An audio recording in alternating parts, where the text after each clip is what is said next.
Hey everybody, it's Aldo Gandhi, and I just want to let you know really quickly that our swag shop is reopened. DeepDishTees.com is where you go, and that's tees with T-E-E-S. Clever name, guys. They're the new home of our merchandise. You can get t-shirts, you can get caps, you can get coffee mugs, you can get hoodies, you can get all sorts of good stuff, and you'll help out the bar room with the purchase. So head over to DeepDishTees.com.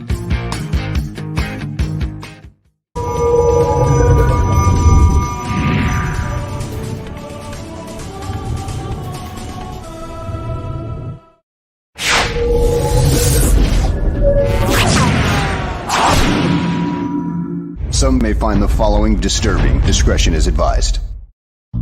Put the children to bed.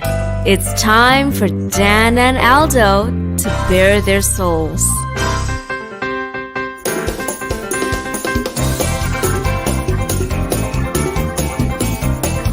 I love the Chicago Bears more than I do masturbating, and that is a lot. Then, with 3 seconds left, Bob Avellini throws a 30-something yard touchdown pass to Greg Lara, and the Bears win, and I literally shit my pants. I swear to God, I literally did. Eric Kramer, for me, I love the guy. He's a tragic figure. I mean, he embodies all that is. If they don't run the ball here, I'm going to vomit. I swear to God. Look, I don't mean any disrespect. He just didn't play that well. Not for a guy of his caliber. You know, they won, but I'm going to be miserable all week because they stunk. I don't really have any recollection of that at all. I guess perhaps I blacked it all out. So Dan, tape is the ultimate tool for scouts and for coaches to evaluate players, to detect plays and so forth. And they spend hours looking at tape. Why do they so often get shit wrong?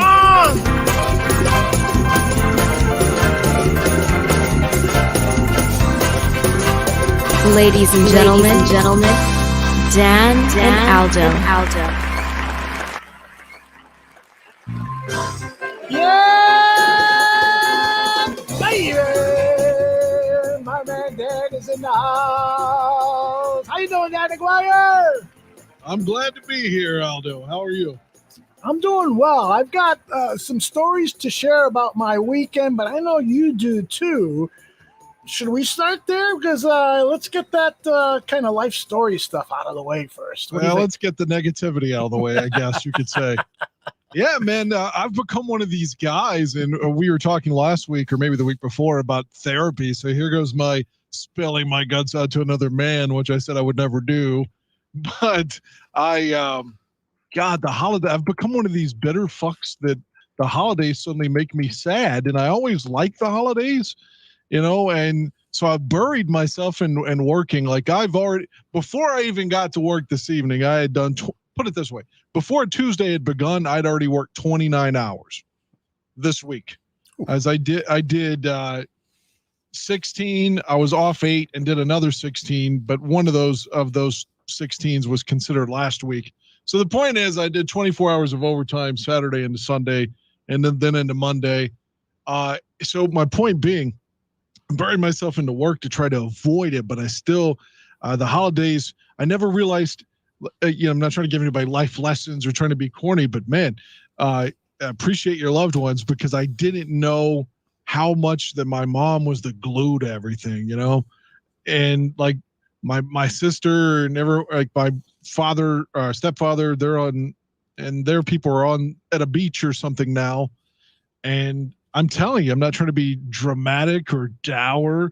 I feel like I could be dead and the cats could be eating off my face, and no one would know that I was alive or dead. No one no one says like, "Hey, how are you?" Or I called, Monday. I tried to reach out to my nephew and to my sister.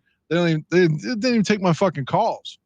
So I just feel so I'm like DiCaprio about to freeze to death at the end of Titanic. So like I said, I run from that. and just go to work and not be a pussy and not whine about it. But I have to admit that the holidays do make me at this point just really crestfallen. And so I'm really glad to be here to try to get my vagina wet again and to stop being such a fucking bitch. But I mean, like I said, I've just been really down, man. And and like you said, there's not really a lot of Bears to talk about, but I guess maybe we can dream big for the season. You know, we got a couple weeks before the camp, and there's really a lot of things to talk about, but because there's no Bears talk, I feel like we don't have a lot to talk about, but there's lots of stuff out there in the news. But first of all, before, we go any further, I'm really sorry that you're going through that, Dan. You're a really special guy, and you just have had some really bad luck with some life issues. And, I hope that you can take time to reflect and see how much you are respected and appreciated and liked and even loved by a lot of people. You're a really special dude. And I know I've told you this before, and a lot of times you just, we'll say, well, thank you. And I feel like you're kind of, brushing that off because you focus so much on the challenges in life. And I don't want you to do that. I really, really want you to know that I, for one, I love you. You're my best friend now because we text so much together. I live a very introverted lifestyle. And so my constant communication with Dan, we're texting at 2:00 in the morning and stuff like that. You've emerged that it's just one of my closest all-time pals. And I really, really appreciate that very much. And when you go through a tough weekend like that, it really hurts my heart. And there's people in the chat room already, saying that, Dan's the man. That's from Bruce, Ollie, Walter, Jordan. PJ says, what's up with the lady from the date with Dan? He isn't talking to her anymore? But yeah, what's going on there? Was just a date. I mean, there's not, it's just one date. Mm-hmm. I mean, what can you expect from her at this point? A weekend? I mean, I can't throw all my shit onto her, Sure, absolutely. But hopefully the second date is coming soon because you were really, really excited. I have no expectations for it because, like I said last week, I didn't elaborate on it, but you get excited. Mm-hmm. And then you get disappointed because from my experiences, women can be just so fickle, so hot, so cold. And I'm just always. Well, guys are that way too. Yeah. If I were dating men, I would have the same experiences. But again, I happen to date ladies. So, mm-hmm. And there's nothing wrong with men dating men. It's just not my thing per se, but neither is being a Packers fan. So I'm just saying, so what? But I just find that I am always the same way, and I can't play a game. I can't play it cool or, and just act like I don't give a shit or whatever that you're supposed to do during dating and like stuff. So I'm usually not good at that stuff. Mm-hmm. But what I was going to say a moment ago, and I appreciate the kind words that you had, and I don't want to brush it off, and I don't want to spend too much of our time whining, but I'll just say that one of my biggest things is I feel like I'm anchored. Everything that anchors me is from the past. Mm-hmm. Then I start to see like anniversaries of like, well, this or that. Even now, Aldo, I know you're not a wrestling fan, but just go with me on that. I'm not anymore because it's fucking terrible now. But 25 years ago today was the day that Hulk Hogan turned heel or bad guy and joined the NWO. 25 years ago today was a monumental moment in pop culture and in wrestling. And like, when I think about that, I'm like, God damn, I was watching that, live and 25 years ago. I feel like my whole life is passing me by. Mm-hmm. And everything is, like I said, last week, I thought about it when we were talking to the guy about Eric Kramer and that story. I was like, man, I'm still not over Jim Harbaugh's interception because I really thought we were going to come back and beat Dallas in that playoff game. And I was like, God damn, that's 30 years ago. I mean, 30 years. Everything in my life is 30 years ago. Nirvana's Nevermind, 30 years ago, September 24th this year. And like, God damn, everything is 20, 30 years ago. Ironically, I should say this, it's almost fitting and almost funny. The only person who was really reaching out to me like on the 4th was ironically my ex-wife. And it's almost funny because I would rather die than do with what she suggested, which in theory is cool, but she knows that I was going to go to this Limp Bizkit concert in Norfolk, which is right where she is. And it's a 6-hour drive for me, and I'm wanting to drive down, go to the concert, and come back the same night. So I've told everybody that's with me, like, hey, just drive with me. I'll give you a ticket. Just help me get there and back in the same night so I can not have to pay for the rental car for a second day, not have to pay for a hotel. And just, just help me be cheap. And so she's like, really, you should stay here with me and Jason. And I mean, I would rather lose a leg in a car crash. I don't want to jinx myself with that. But there's no way in hell I'm going to go and stay with her and the other guy. Like, I'd rather be dead. Not going to happen. No fucking way. But at least she offered. Of course, I didn't ask, and I wouldn't follow through on it. There is no way in hell. But yeah, at least she was like, yeah, it's crazy. Why would you drive back? It's such a long drive. But fuck it, I'm going to make it. I'm not staying with her and the other man. I'm just not.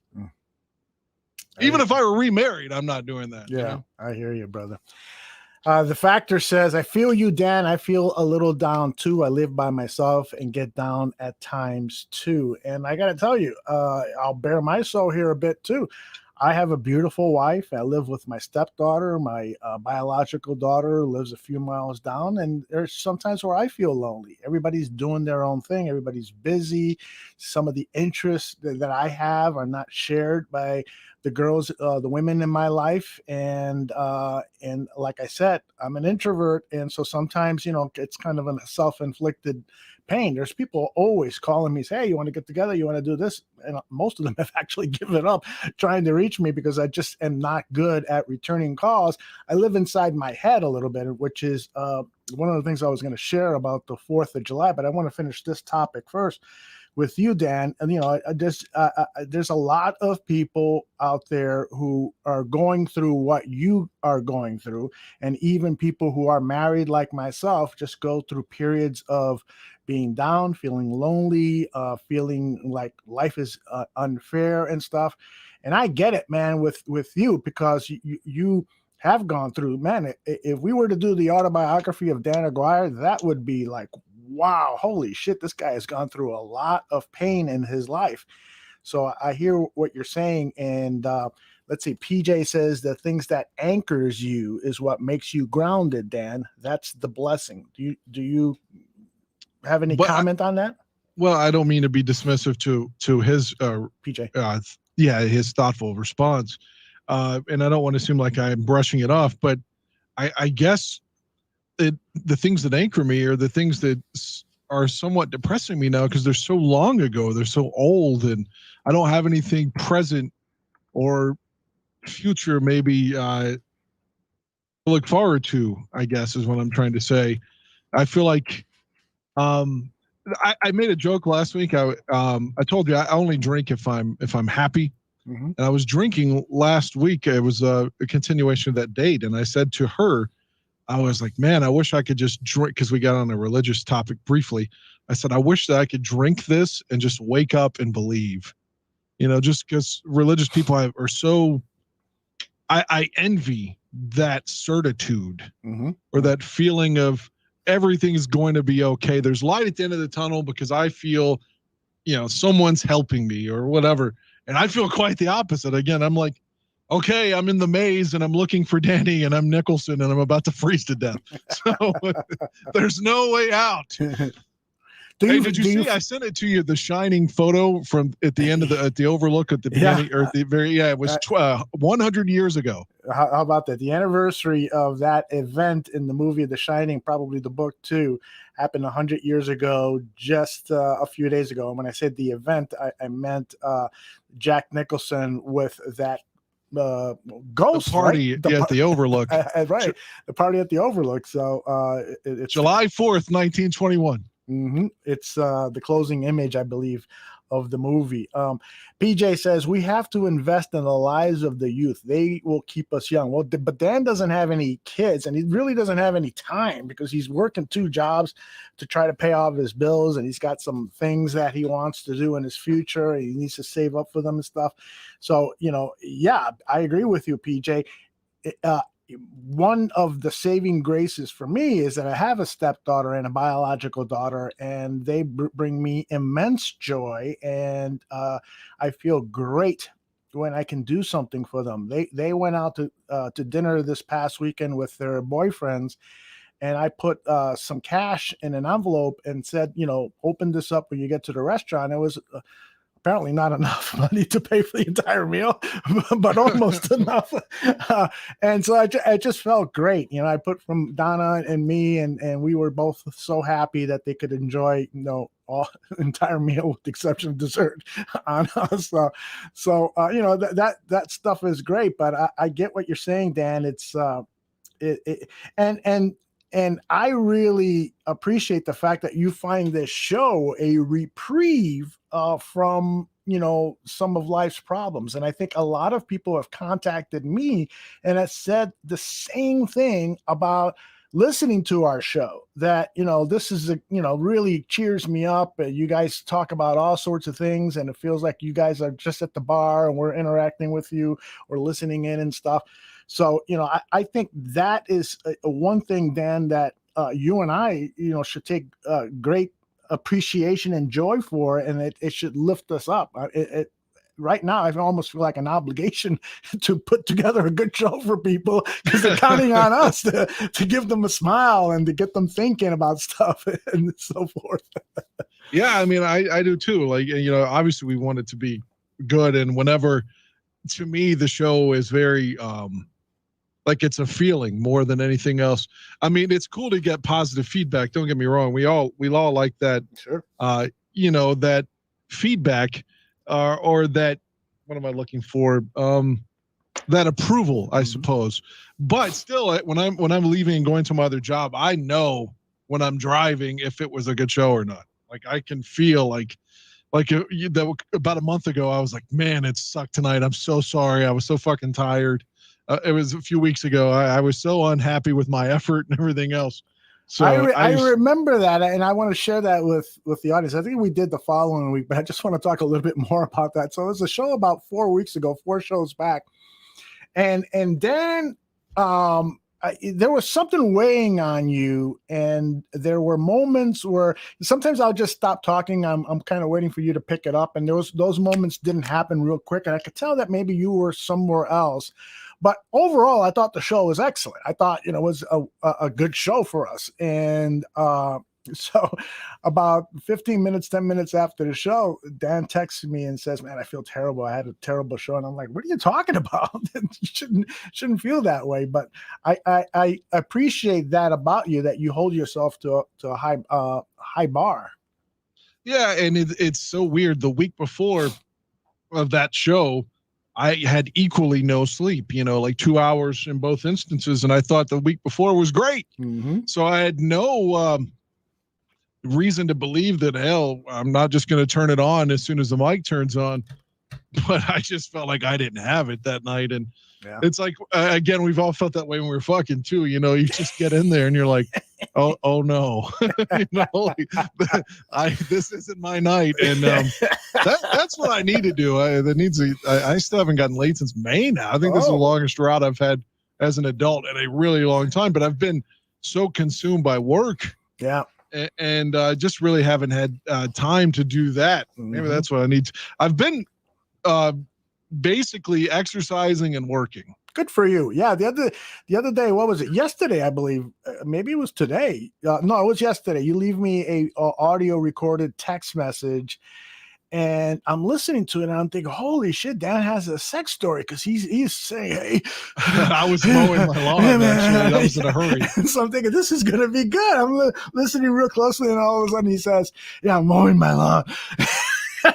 And I'm like, oh, darn it. That was it was a recording of an actual Dan having sex that we could use on the show. Nobody wants that. Yes, we do. I do have a small, and this doesn't involve me, and I didn't tell her I told you so. I have a lady, and I'm not going to say her name, that I've gone to some concerts with and gone on a few dates with. Nothing came out of it. I think we fucked one time. So what? No big deal. But she is into, she was the one that wanted me to cut her. Like, during sex, wanted to be cut. And for me, like, I felt so weird and strange. Like I don't want to do it. Yeah, I felt like an emasculated child. I'm like, what do I do? I don't to cut her, but she had been into this poly shit suddenly to where I guess you just fuck with no limits. And so she was fucking a married guy and a married wife. And I wanted to say, I told you so, but last night she sent me this message that was akin to something I would send to somebody else, like really long, that if you had printed it out would have been like 12 pages. And it's just one text about how he fell in love with her and they're all telling each other to go fuck the other person. No pun intended. Like they all hate each other now. So. Oh, man. And I told her that's what was going to happen. And that's what's happened. Well, of course. So this woman who likes to get hurt while having sex, is there a name for that? I don't think I actually studied sexual fetishes for a script that I was writing, and I don't recall ever coming about that other than, well, bondage, S&M, right? I mean, that's sadomasochism. Yeah, she wanted to pour fake blood on us too. So again, I felt so out of my element. Yeah. Plus she was kind of lazy at the head too. I'm just going to be honest. I'm like, why are we here? If you don't want to do it, I mean, fuck, just stop, you know? You're terrible. And the fact there was such a height differential. I'm 6'5" and she's 5 feet even. Just the whole thing felt awkward and sloppy. Yeah. I don't mean her vagina was sloppy. I just mean like everything just felt off. Mm-hmm. It felt like a game that Moses Moreno was starting or something for the Bears. This is not our Craig Krenzel. No, Craig won a few games. So Jonathan Quinn that's the is guy in there, and you're like, oh God, we don't have a chance. Steve Stenstrom is playing today. We have no chance to win. I wonder if he won any games. I guess he did. Yeah.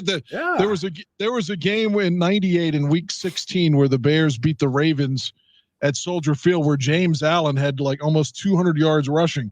Mm-hmm. And so Stenstrom gets credit as starting that game, but he did nothing. Yeah. Hey, a lot of talk in the chat room about Eddie Goldman, and we're going to get to that in a minute. I just want to share a quick story about my 4th of July. So on the 4th of July, I just wanted to stay home. And so my wife and my 2 daughters, they went to a family event where there were explosives being blown up, which I'm not a big fan of that. Remember JPP with the Giants? Yeah, well, everybody, thank God, is safe. But what happened to me is that, people may know that I just recently started smoking marijuana again. And so with nobody in the house, I just hung out in the backyard and I was doing hit after hit after hit. And about, I don't know, an hour later, I realized, holy shit, I am fucking totally baked. I am so fucking high. I have not been this high since I was a teenager and smoking, an ounce a week. I was fucked up so bad and my creativity was off the roof. So I pulled out my laptop and I started writing ideas. But the thing is that I've gone back to look at what I wrote, and most of it is like half-written sentences because my mind was racing, and so I come up with another idea, and I jot that down, but the prior idea wasn't finished, and so I've got a lot of half-written sentences, and then some of the stuff that I can remember thinking would be a cool idea for us to talk about on this show or for us to do at the bar room don't sound as good as they did when I was totally fucked right. up. So, I mean, I was just fucking racing. And that night I sent you a series of messages about this New York Times video that which I watched. Yeah. And so what I want to do with that, Dan, because I think I don't want to talk. Today's the 6-month anniversary of that. That's right. And it would have been perfect for us to really delve into that. But I want to do that as a special. And I personally want to be a little bit more prepared to discuss that, because I'll just say this.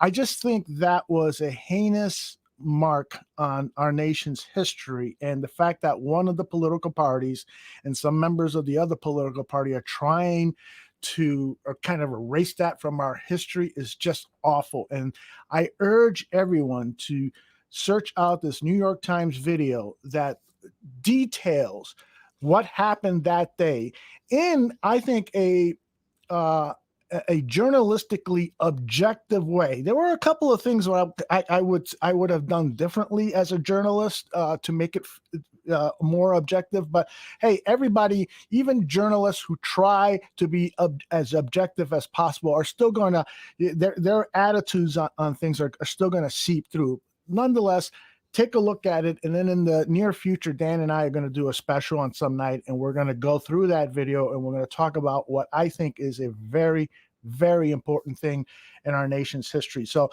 I was sending you all these messages, and I was hoping that maybe we could do it tonight, but let's save that for another time. Yeah, it just brought me down watching it so much. I mean, so I don't want to be any more lower than I already am. Maybe the sex stories will pick me up, but yeah, that's all I say about it, is that just taking me back to the way I felt watching it. It's just, I guess at least in January, you had the hope that maybe somehow there'll be some accountability for this. And as it's proven to be, that I think there's been one conviction so far.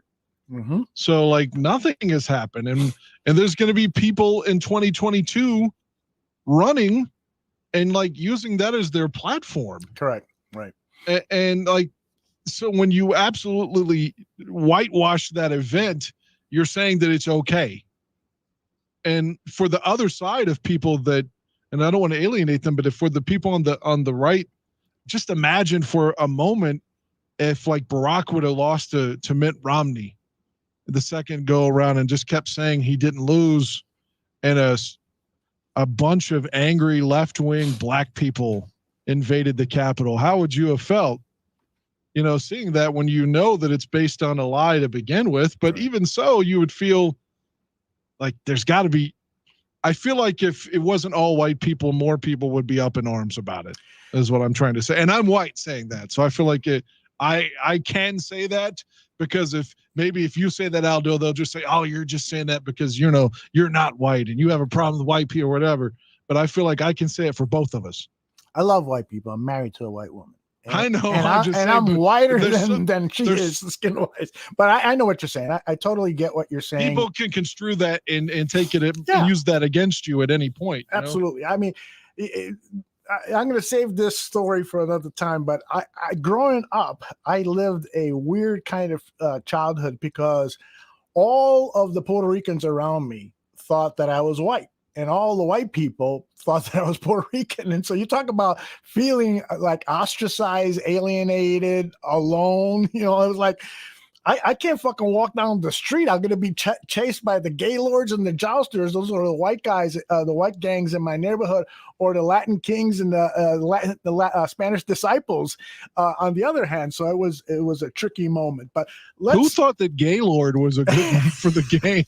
that was way before the homosexual community adopted the word gay. But yeah, as soon as that happened, I don't think they were called the gaylords anymore. But they were a very well-known and organized street gang back at the time. And if you were Puerto Rican, you wanted to not walk on the same street with any gaylord gangs. Let me help you transition to football just a second. Great. I know I stepped on you there. I'm sorry. No. I was going to say Aaron Rodgers, I just read a tweet, was asked on TNT, I presume on NBA coverage. I don't know.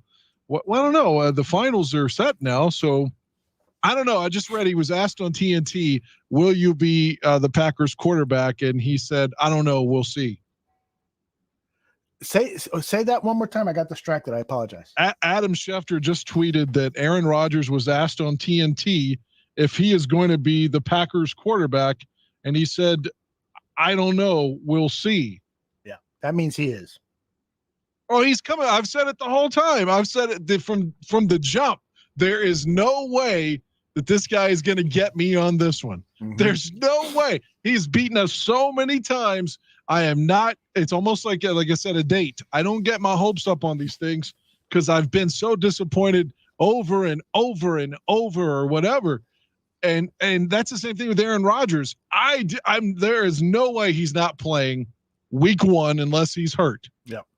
I thought that there was a chance he was going to sit out the season, but when he bypassed this opportunity to opt out because the CBA and the agreement with the NFL allows players who have concerns about COVID to opt out this season and still collect a large portion of their salary.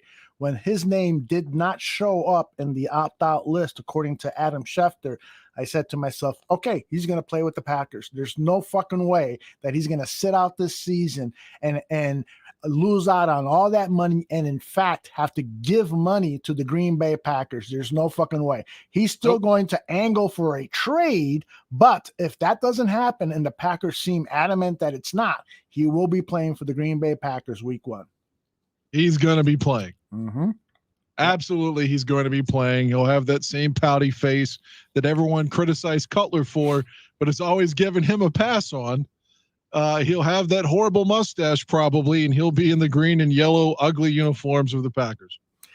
There's a heated political debate going on in the chat room, and Chubbs, of course, is in the middle of it because he's defending certain parts of what's going on the right. And then he writes here, most of the NFL players that you guys love on Twitter, half of them are Republicans. I wonder sometimes if you guys knew that, would you still cheer for them? Absolutely, yes. Chubbs. Absolutely. We don't root for Democrats over Republicans or whatever political party. I work with Mike North, and Mike North is a right-winger Trump lover. And while I disagree wholeheartedly with all of the political beliefs of Donald Trump, Mike and I are good friends. We get along. And at times we can talk about politics in a very civil way. But for the most part, we stay away from that because we know we're never going to find common ground. Mike is an ardent supporter of Donald Trump. He is an ardent Republican, and that's who he is. And he knows that I'm an ardent liberal. If you follow my Twitter account, at Aldo Barkeeper, that's my own personal Twitter account, you will see lots of left-wing, pro Bernie Sanders, anti-Trump tweets. And those are my personal beliefs that I wish to share out there. Mike reads them. Has he called me and said, hey, you should stop tweeting that stuff? You know, you're going to hurt my audience is not that way. No, we have just an understanding, and we can agree to disagree on certain things. And that's what I think Dan and I love to preach on the show. Dan and I, we would love to have Chubbs on the show and have a civil discussion about our disagreements. And we would love to have other Republicans. We've talked about finding some conservative voices to have some political discussions on this show, because he and I both like politics, and we recognize that we're both talking from the left. And so that wouldn't be right for the audience for us to just be talking liberal stuff all the time. But, you know, there's room here for us to disagree and not fucking kill each other. That's my point. I apologize for the. No, I want to add to that. I remember back in 2012, listening to Waddle and Sylvie when they used to have Jay Cutler on. Mm-hmm. And if you listen to us at any point, you know that I'm a huge Cutler guy, and I was. And the whole time he was here, I love the guy and wanted him to do so well. But they had a segment just prior to the election, again, Barack versus Romney. And I don't remember what Mark Silverman said, but I remember specifically that Waddle and Cutler both were going to vote for Romney. And that didn't make me think, fuck Cutler. Yeah, put Jason Campbell in there, goddammit. He's a Republican. No. Jay's still my guy. And then, of course, I love Waddle because, you know, he was the everyman and the guy that, you know, you felt like could have been in the bleachers with you, and then suddenly he's catching, you know, deep passes as a slow white guy. So Waddle just seemed like he was every fan got a chance to play, like Vince Papale with the Eagles, you know. And so I wasn't going to just suddenly not remember how happy I was watching Waddle as a kid just because he voted Republican. So no, I mean, someone's a Republican, then that, I mean, unless there's someone that like is at the Capitol, like storming the building or something, well, on January 6th, just being a Republican is not going to make me not like you. Right. PJ asks, is there such a thing as a conservative Democrat? And the answer is hell yes. And we've got one in my state. Exactly. I was just going to turn it over to you so you can talk about Mr. Manchin, but I'll just say, look up Blue Dog Democrats. These are very conservative, at least economically speaking, and in some cases on social issues as well. Very conservative Democrats. Go ahead and talk about your guy up in Virginia, West Virginia. Our state up until 2020, 20 years ago, before the Gore W campaign, was pretty much a Democratic state. Both of our senators were Democrats, Jay Rockefeller and Robert Byrd. But after the 9/11, our state went really, really red. And Manchin was our governor before that, so he had a little bit of cred. Mm-hmm. And it's sort of like nepotism. At a certain point, you get your foot in the door and you're already in the door. So that helped him become the senator when Byrd died. But had he not been governor, I don't think he could win now. So the point of saying to this is as follows. He is a Democrat, but our state changed so much so quickly that only really Republicans can win now. And the only reason Manchin wins is because he's got name recognition. So he has to vote in so many instances with the Republicans or he'll lose his seat. And as a Democrat, you know, I always think about that and try to give him a break on a lot of issues because I know he has to pander to the right in our state. But on the flip side of that, on key significant stuff, it's like, which party do you belong to, bro? It's time to make a stand. Because he got really defensive about a month ago, or maybe it's 2 months ago when they sent the vice president here to turn the heat up on him. And when Miss Harris was here, and he got really defensive and said something like, I don't need the money. I don't need to be reelected or whatever. Like I'm doing what I think is right. And if that's the case, then make sure everyone has voting rights. Yep. Lots of great comments here. Maybe we should have done the political show today.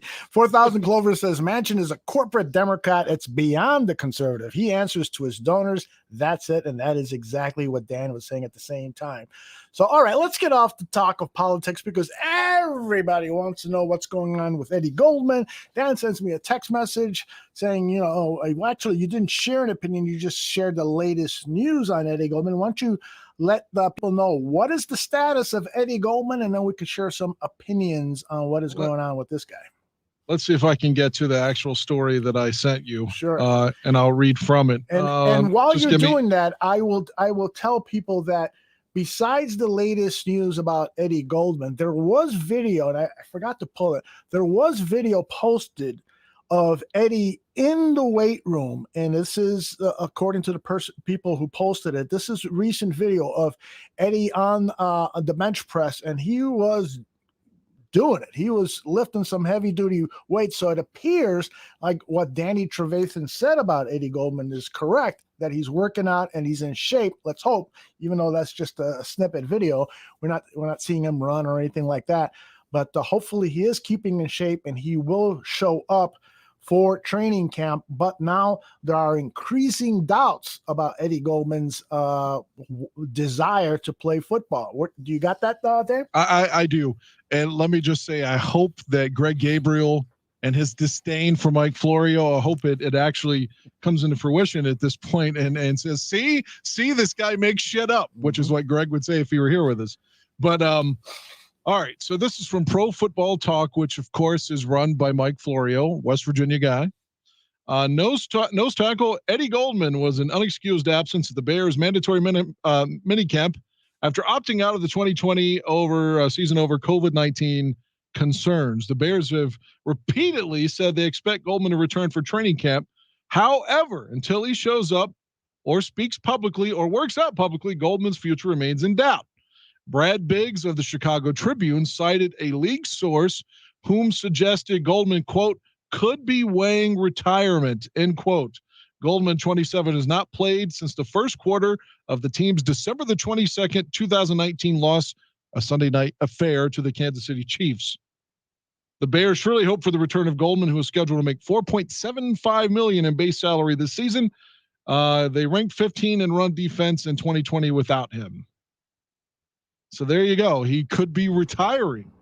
If you believe Brad Biggs / also Pro Football Talk.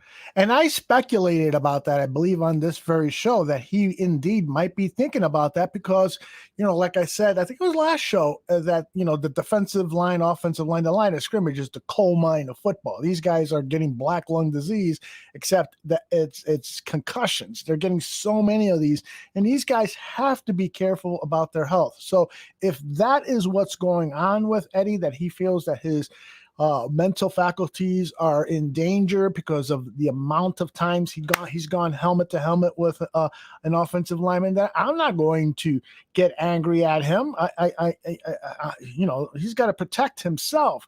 But I'll also say that Mike Florio does make a lot of shit up. He is like Jason LaCanfora.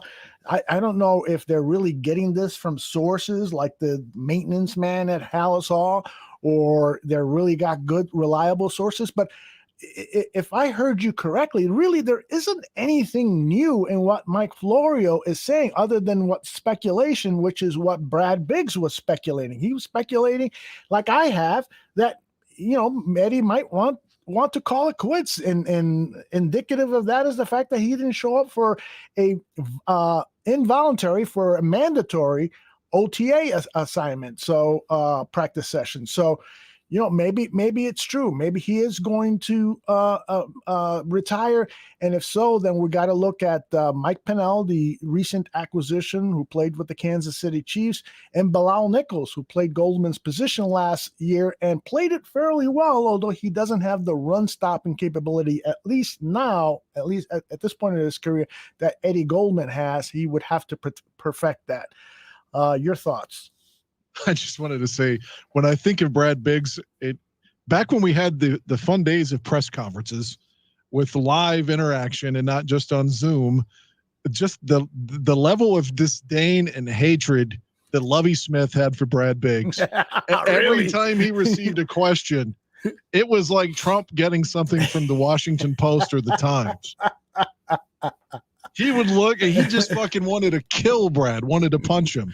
You just knew it. And Lovey was pretty affable with everybody, but he hated Brad Biggs. Yeah, I've got a comment up on the screen from Chubbs, and I believe he is referring to Mike Florio, not Brad Biggs. When he says he does make shit up, they are the fucking worst. I can't stand him and Chris Sims, so that makes me believe. Oh, I hate Chris Sims too. Yes.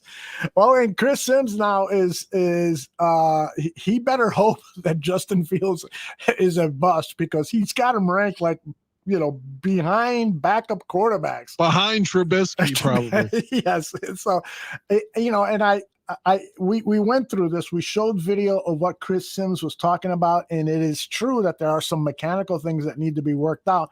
But my God, you could say the same thing about Trevor Lawrence, and you can say the same thing about Patrick Mahomes, who's considered the best quarterback in football, or even Tom Brady. Now, Tom Brady, he doesn't have a lot of mechanical issues, but he certainly can't do all the things athletically like a Patrick Mahomes and so forth. So it's just ridiculous for Sims to go out there, but he's getting the clicks and the publicity and the attention that he probably sought when he made that statement. It feels like everyone on that NBC show is a provocateur versus any substance. Mm-hmm. I think Rodney Harrison kind of does that too when he's on air. Just he says things to try to seem. I'm not saying he wasn't a legitimate tough guy when he played with San Diego and New England, but it's like he always wants us to remember like how tough he is, and he's always saying these things like Steve Smith does it for the NFL Network too. That almost implies like he's pissed off at someone and would fuck him up. But it's always controversial. It's always something to get attention. And I feel like that's what Chris Sims does. I guess you could call it clickbait. Absolutely. It's like he just needs you so desperately to click on this because he's saying something he probably himself doesn't even agree with, but his strategy is to play the wrestling bad guy. That is true. Steven says no one has apparently put themselves on that COVID list, so Goldman is ready to play in 2021. And that's a good point that Steven brings up. If Goldman was not interested in playing this upcoming season, wouldn't he put himself on that opt-out list regarding COVID? And that way he can still continue to make money, put it in the bank, get interest, and then if he retires, then he would have to give back some of that money, but he would have earned interest. It would have financially would be a good move. I believe the players more than I do Brad Biggs' speculation and Mike Florio's fantasy world that Goldman is getting in shape and wants to come back. My only concern is how invested is he in playing a 17-game regular season now. Again, these guys are the coal miners. They're out there doing the dirty work, and it's a lot to ask. And so maybe Eddie Goldman doesn't have the fortitude to have a long career at that position. We'll definitely see. We will see very soon, because training camp opens in 3-4 weeks now. Holy shit! The scariest thing about this is if you go back to Ryan Pace's entire run with the Bears, and I think at the time we all probably blame John Fox for this, but it was still on Pace's watch too. The Bears, anytime that they're like being less than transparent or like shady or just not telling you, like the stuff with Kevin White every year, and whenever they're just like not telling you when they know the answer to something, like they know what's up with Eddie Goldman and they're just not telling us, it always ends up being bad, which is like why they're not telling us. So based upon their history alone, like I'm worried that he's not going to be here for whatever reason. Or remember like Robert Quinn, like when they didn't tell us that he was hurt. And, going to week 1, the poor bastards are hurt and we don't even know it. So it's, again, they don't have to tell us all the injuries and stuff, but I'm just saying anytime the Bears have been sort of shady during Pace's run, it's been to cover up something negative. So they're being less than clearly honest with us now. So the track record makes me think, oh, fuck this guy. There's something up.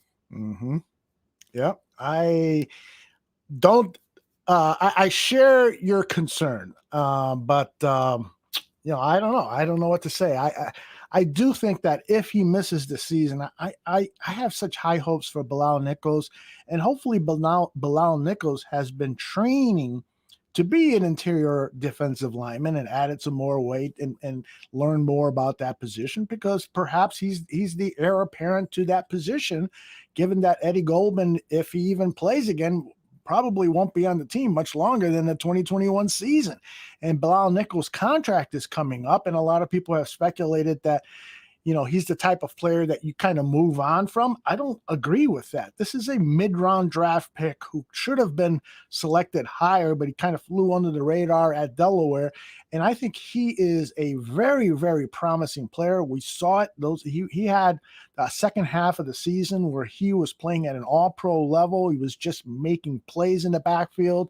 And I think that he can continue to play at a very, very high level. And so maybe he is the guy. And somebody in the chat room said, why don't we put Akeem Hicks in the middle? And so I could see that as well. Akeem Hicks is certainly carrying the weight of an interior defensive lineman. He's been, it's going to be interesting. One of the things I'm interested in my long list of things that I'm interested in seeing at camp is to see how much weight Akeem Hicks is carrying, because I do believe that some of the injury issues might be related to the fact that he is just carrying more weight than he did when he first came to the Bears.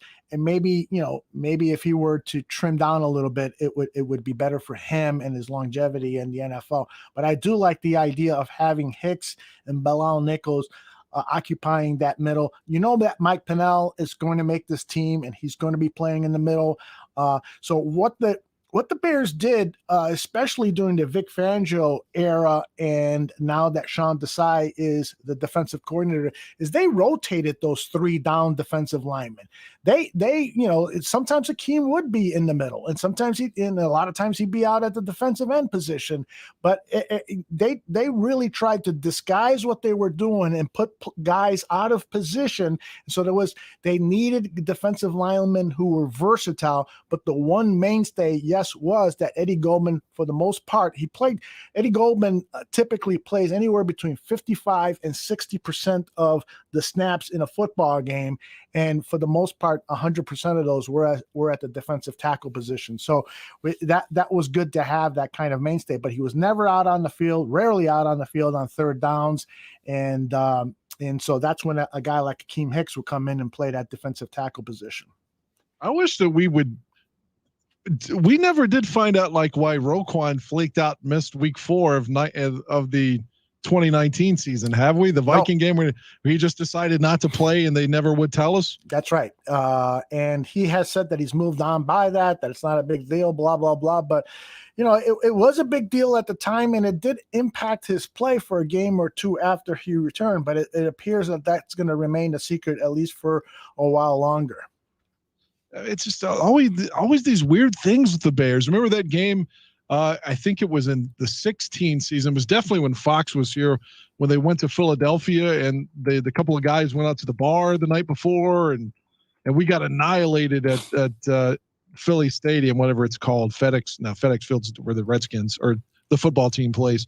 Do you know what I'm talking about? A couple of guys went out to clubs and got shit-faced before a 1 p.m. or 12 noon kickoff and weren't able to play or something. Yeah, there's always these weird things that happen with the Bears that seemingly don't affect other teams. Well, I don't know about that. I think it happens to a lot of other teams. We're so Bears-centric here, that we sometimes, think shit like that doesn't happen to other teams, but it does. It does. I'm just saying, never really makes, we never play the Packers where they're just like, hey, their stud linebacker, their first round pick, he decided not to play today. He's just not going to play. Why is he not playing? Well, we don't know. They don't want to tell us. You never hear that from other teams, but God damn it, with the Bears, it could happen. Hey, anything's possible with the Bears. That is true. Guess who is in the chat room, Dan and Gregory? None other than Greg Braggs. Braggs in the chat room. What an honor it is. Well, Greg, tell us why Roquan didn't play in week 4. Greg, I know he would know. Greg would know. He probably has a video. Hey, Greg, check your DMs on Twitter. So anyway, let's get Greg on. I just sent him an invite. If he wants to pop in, it would be great. By the way, I advertised that Aaron Machowski was going to join us for the segment of the show where we're talking about fight scenes in movies. Unfortunately, Aaron is unavailable. That's 2 weeks in a row, by the way, that our guests have been indisposed and weren't able to join us. But we love Aaron, and he had something very important come up, and so he's going to hopefully join us next week when we're going to talk movies. It looks like every week now, at least during this off season, we're going to save a portion of our show to talk about movies. I think next week, Dan, I was thinking about talking about movie heroes in movies that you just are just so fascinated about and hold dear to yourself because they may have positively influenced you in your life. What do you think about that idea? I'm game for it. Like I said, I enjoy talking movies and music and things like that. That's right up my alley. So excellent. Well, later on, we'll be talking about movie fight scenes. So everyone in the chat room, start thinking about some of the fight scenes that you'd like us to talk about or just make us aware of. Aaron sent me a list of movies that, for the most part, I wasn't aware of a lot of these movies, but I'm going to present a couple from his list. And when we have him on in the near future, I'll let him talk more extensively of some of his favorite fight scenes. Have you seen Aaron's Man Cave?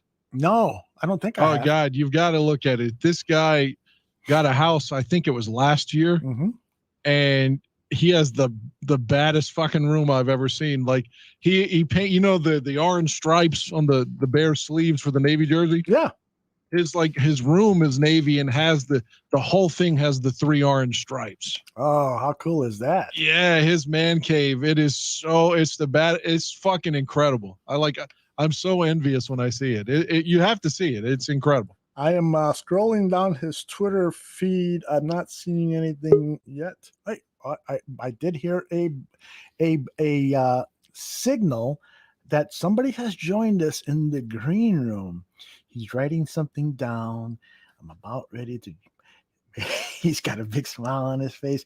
He's wearing his Brags in the Stands t-shirt, his Chicago Cubs hat. Greg, eh? That's right. It is none other than Greg Braggs. How are you, brother? What's up, guys? How are you?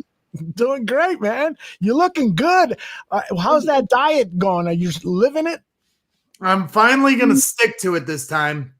We surpassed the 12-week mark like 10 days ago, and we're back at the gym this week. We took a week off with the whole move being so crazy. And but I'm fully committed to not, because my guy Mikey, he's a physical trainer and a bodybuilder, and he gets so mad at me because I'll just do the 12 weeks and then I'll give up cold turkey and go back to Taco Bell, go back to Dairy Queen, and then I gain it all back, which is what I did last year because I lost it all this time last year. Yeah. Looking good, feeling good. Then I get lazy. So this time I'm going to go for a complete lifestyle change because in March I had some like anxiety issues and different stuff, and I felt like I was having a heart attack for like 10 days straight. Like Jenny had to like coerce me to bed each night and talk me out of not going to the ER. So I was like, what's that, Dan? How much weight did you lose last year? Yeah, every time I do it, it's like it is seriously it's just so easy. You lose 40 pounds, like 12 weeks each time. Like I always start around 245, 246. That's when like my body starts telling me it's time to wake up. And every time I lose between 35 and 40 pounds. This is my third time doing it. And it's seriously just like clockwork. That's the word I was looking for. It works every single time. Then I'm What's sorry that? This is a serious question. It's not me just trying to be dirty or Chris Sims you here. When you lose significant weight like that, I always heard that it makes your cock get bigger. Yeah. I mean, hey, I'll take it. I mean, I don't know. You'd have to ask Jenny. But she's always busting my balls, so she'd probably say no. But she was just busting my balls now. We were putting up lights on the back deck, you know, those nice decorative lights. Yeah. My dumb ass put the lights up. I put the bulbs in before I put the wire up. So it made the process 10 times harder. I broke 3 bulbs in the process, and every time Jenny wanted to like cut my throat with the broken bulbs because she's like, "You're so stupid. This is not right." But then I got it done. It was by hook or by crook, but I got it. Well, you know what's interesting is, you know, a lot of us here at the bar room got these. What the hell is the name of that thing that shaves your balls? I'm forgetting now. The Manscaped. Manscaped, yeah. Dan right. got one, I got one. A bunch of us have got one. And so when I used it, I go to my wife and says, "Hey, doesn't my dick look a lot bigger?" And she just kind of looked at me and then turned around in bed and went back to sleep. You've been asking that for years. Yeah, right. Hey, Mr. Greg Braggs, how's the new show? That's not new anymore. You've been flying solo now for over a year, right? Yeah, almost a year, about a month away from the year mark. It's been a lot of fun. You know, it's really, you know, in the last few months, I've started to notice more support. Like in the first 9 months, I don't know if anybody knew I existed, but now it seems like, and it's funny because I haven't done as many shows as I do during the football season. With it being summer, I'm laying a lot of brick, you know, and doing a lot of different things.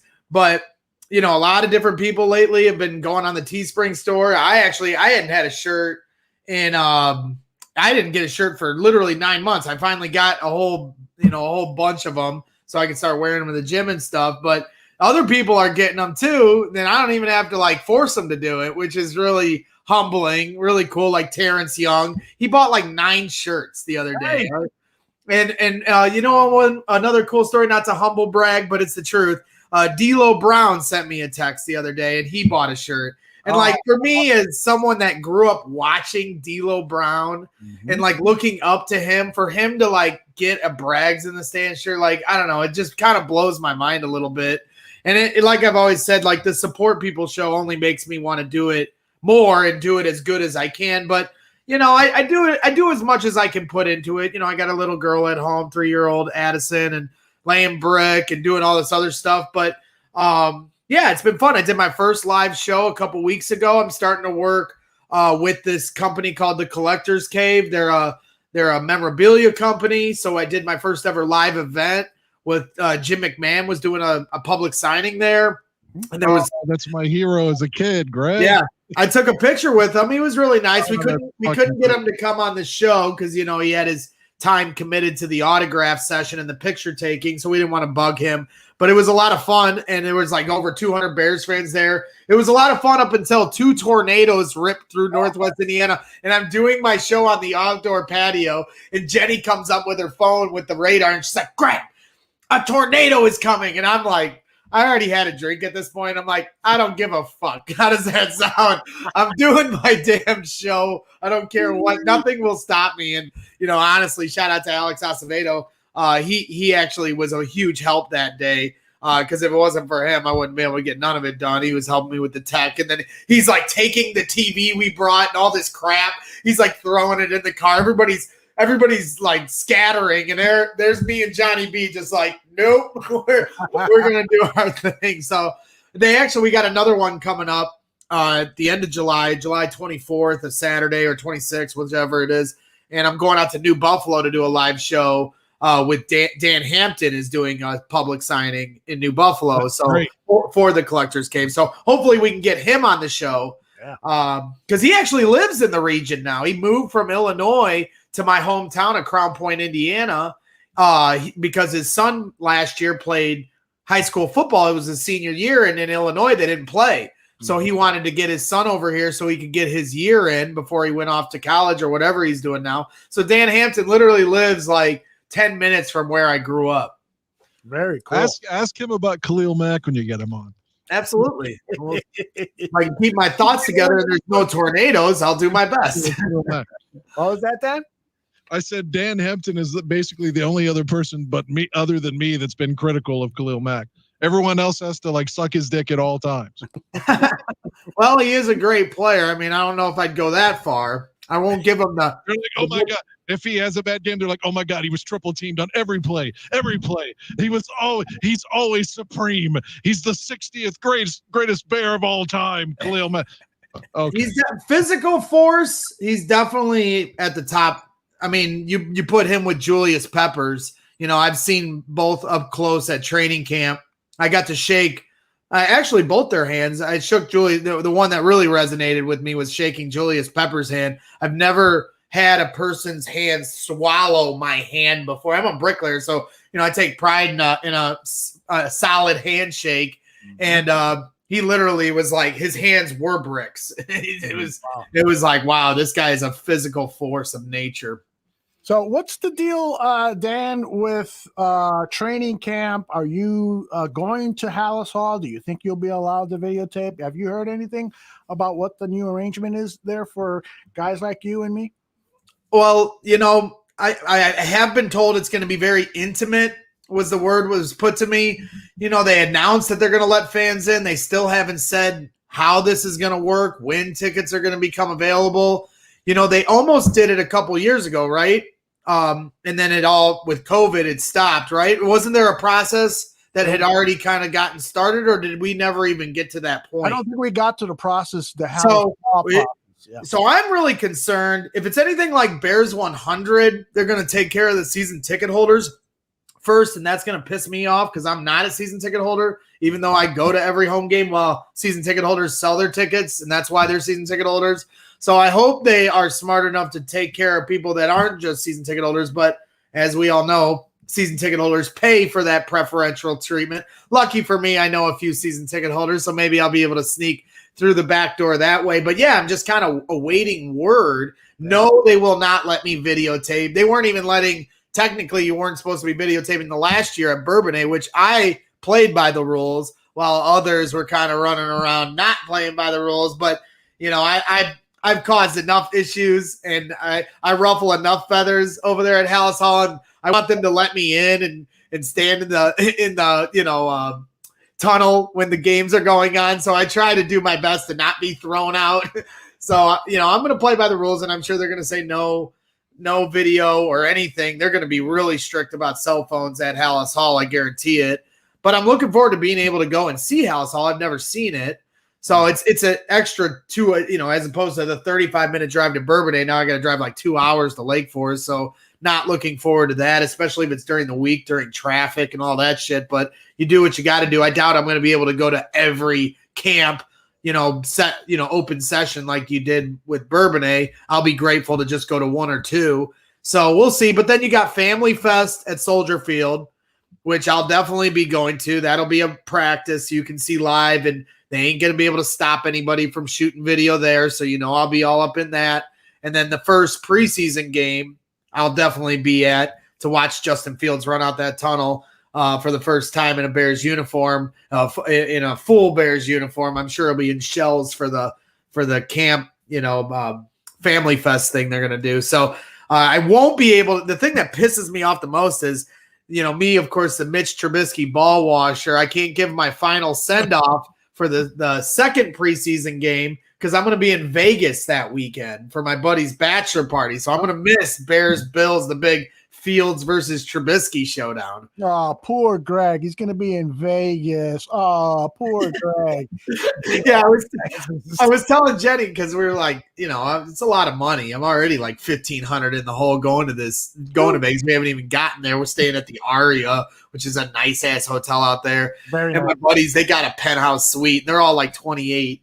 And they're like, Greg, there's like 8 rooms. You could just get one of the rooms and split. I was like, screw you. I'm not staying with you jackals. I'm an old man. I'm getting my own room so I can go to bed at some point. So I had to flip a little more money to get my own room, but it's going to be worth it to enjoy the weekend.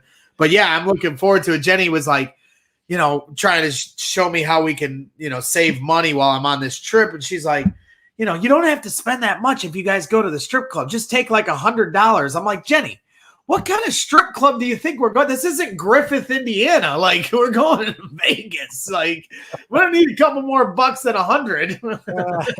Hey, Dan, Bruce Ollie, Walter Jordan says that referee calls have dramatically favored the offense in recent years. Mack is really good, but not getting stats like the old timers did. What do you want to reply to that, Dan? I hope I eat my fucking words and he comes out and has a stellar 2021 campaign. And then they work out some way to keep him on the roster in 2022 because the cap hit right now is such that unless something changes, I don't see him back with the Bears beyond this upcoming season. And I hope that he's here and retires here. I want good things for him.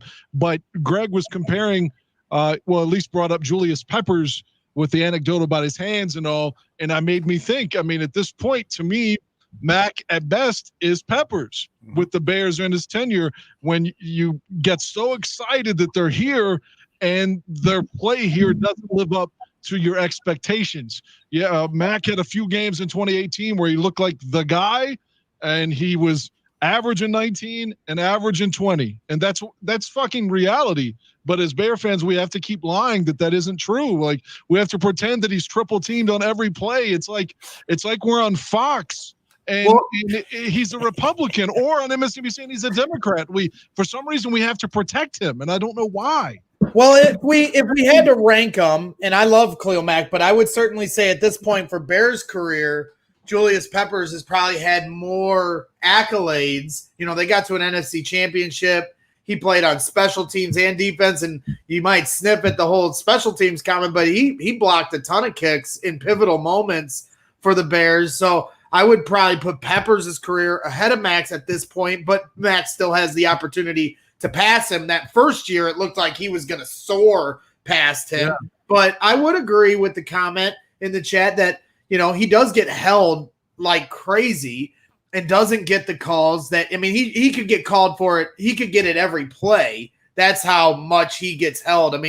But you're picking nits at that point. The other thing that I think helped him in 2018, along with the rest of the defense, was that the Bears played with an early lead most games. And then the defense was able to be more aggressive and pin their ears back. And guys like Khalil Mack and Eddie Jackson could eat and be playmakers. When you're down or you're tied, your mentality of how you call a defense is different, and just everything changes, the whole complexion of the game. So hopefully the Bears can get back to having early leads and letting that defense pin their ears back. Obviously there was a few moments last year where they had leads and then the defense still screwed up. But this is a whole new era with the Chicago Bears. Positive vibes only. So maybe they're going to return to form this season. That's what I'm hoping for, at least. That Detroit loss last season was almost as bad as like the Cardinals lost to us on Monday night in 06. I do want to add this regarding stats based on that comment in the chat room. TJ Watt had 15 sacks for the Steelers last year. Aaron Donald had 13.5. Trey Hendrickson had 13.5. Hassan Reddick had 12.5. Zadarius Smith with Green Bay had 12.5. Myles Garrett had 12. Leonard Williams, 11.5. Stephen Tuitt with the Steelers had 10.5. Leonard Floyd had 10.5. Leonard Floyd, I'll repeat again, 10.5. Romeo Okara with the Lions of all teams had 10. Jason Pierre-Paul had 9.5. DeForest Buckner had 9.5. All of those players had more sacks than Khalil Mack's 9. So we can't all blame it on the rule changes and so forth. I try to be as fair as possible when I look at this, and there are times where one-on-one, a David Bakhtiari. Now he is the top left tackle in the league, but he is easily handling supposedly the best defensive lineman, offensive linebacker, defensive linebacker in the National Football League, and that shouldn't happen. He should be beating Bakhtiari more often. He should be beating some of these premier left and right tackles more often. And maybe maybe he's injured. We don't know about that. Maybe he, the ferocity that he plays with is finally catching up with him, and his body is betraying him. Maybe that's the case. But it's clear to me that while he is still better than most players at that position, the majority of the players, he's still better. He, as Dan points out, he is not living up to that status of what we thought we were getting when we traded all those assets and we're paying him all that money. It's clear to me. Well, let me ask you a serious question, either one of you. Let's just say hypothetically that Mack was on another team in the division. Take your pick. Would you consider it if he had the exact same play, if you could get away from the Bears bias for just a moment, if he had the exact same statistical breakdown with the Lions, with the Vikings, or with Green Bay, I think all of us would call him overrated. What do you think? I don't know if I'd go that far, just because he has those moments in the prime time, because you're not going to key in. I mean, we all key into all the games, but you really key in when there's a primetime game, and you think about the Bucs game, for instance, where he took over at one point and won the game. He also said that was against a guy making his first start. It's always against against the premier player, but also a very a highly touted rookie. Granted, a rookie, but he's a game changer. It's hard for me to come off of that. It is an excuse train, which I'm great at giving all the excuses for the Bears. It's not just Mitch. So, to me, his play was better at the beginning of the season as the team started to flounder. It wasn't just Mack. The entire defense let go of the rope at some point last year and the year before. And so, to me, it is a mentality thing too, along with, like I said, the lead is key to be able to then – the offense is going to play differently against you. They're going to try to force some things to try to get back into the game, as opposed to when you're leading, as an offense against the Bears, you're going to dink and dunk and get the ball out of your hands quicker to control the game. But when you're down, now you're scrambling. You're trying different things to try to win the game. And then that causes, bad plays to happen. And then all of a sudden Khalil Mack gets a chance at your quarterback. So, it's not a one-size-fits-all answer. But I'm glad he's on our side of the ball. That's for damn sure. It just kind of feels like to me, I root for the guy. I've got his jersey. I want him to be dominant. I want him to, like I said, I want him to retire a Bear. That would be the best case scenario for me as a fan. But I honestly feel like during my tenure as a Bears fan, that there's certain players, whether it's Mitch or Jay Cutler, that no matter what they do, there's always a large portion of fans who just shit on them. And conversely, there's been players like Urlacher or Khalil Mack, no matter what they do, whether they're the asshole the way Cutler was supposed to be, if they're accused of child abuse, for example, or whatever, they're always protected. And I think 54 was like that, and 52 is also like that. No matter if they're play dips or whatever, they're always. Well, first impressions are everything. And Khalil Mack and Brian Urlacher made a hell of a first impression with Bears fans, and Jay Cutler threw 30 interceptions his first year.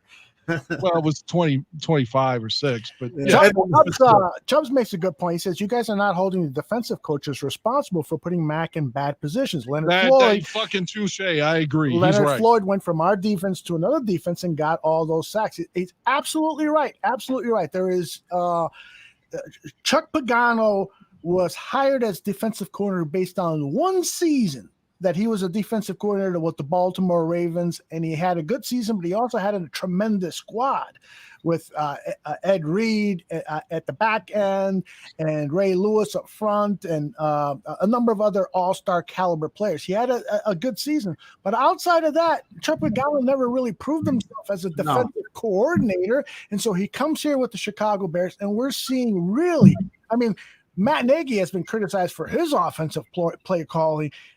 Chuck Pagano deserves even more criticism for his play calling and some of the things that he's done. And so hopefully Sean Desai knows how to utilize Mack in a way that's going to produce more big plays. Well, and again, the Rams, I mean, maybe their record was similar to the Bears, as it always seems to be, but I guarantee their offense was still holding up to their end of the bargain more so than what the Bears were, which gives the Rams defense more of an opportunity to make plays as opposed to our Bears defense, which feels like they have to do everything to just keep the Bears in the game. So that's a mentality thing. And then also with the Rams, you know, you also add in the fact they got one of our assistant coaches as their defensive coordinator. And maybe, you know, because we got the old hat with Chuck Pagano, and maybe he was just set in his ways and comfortable. Maybe this Sean Desai, who was the assistant coach that went to the Rams? Help me out here, guys.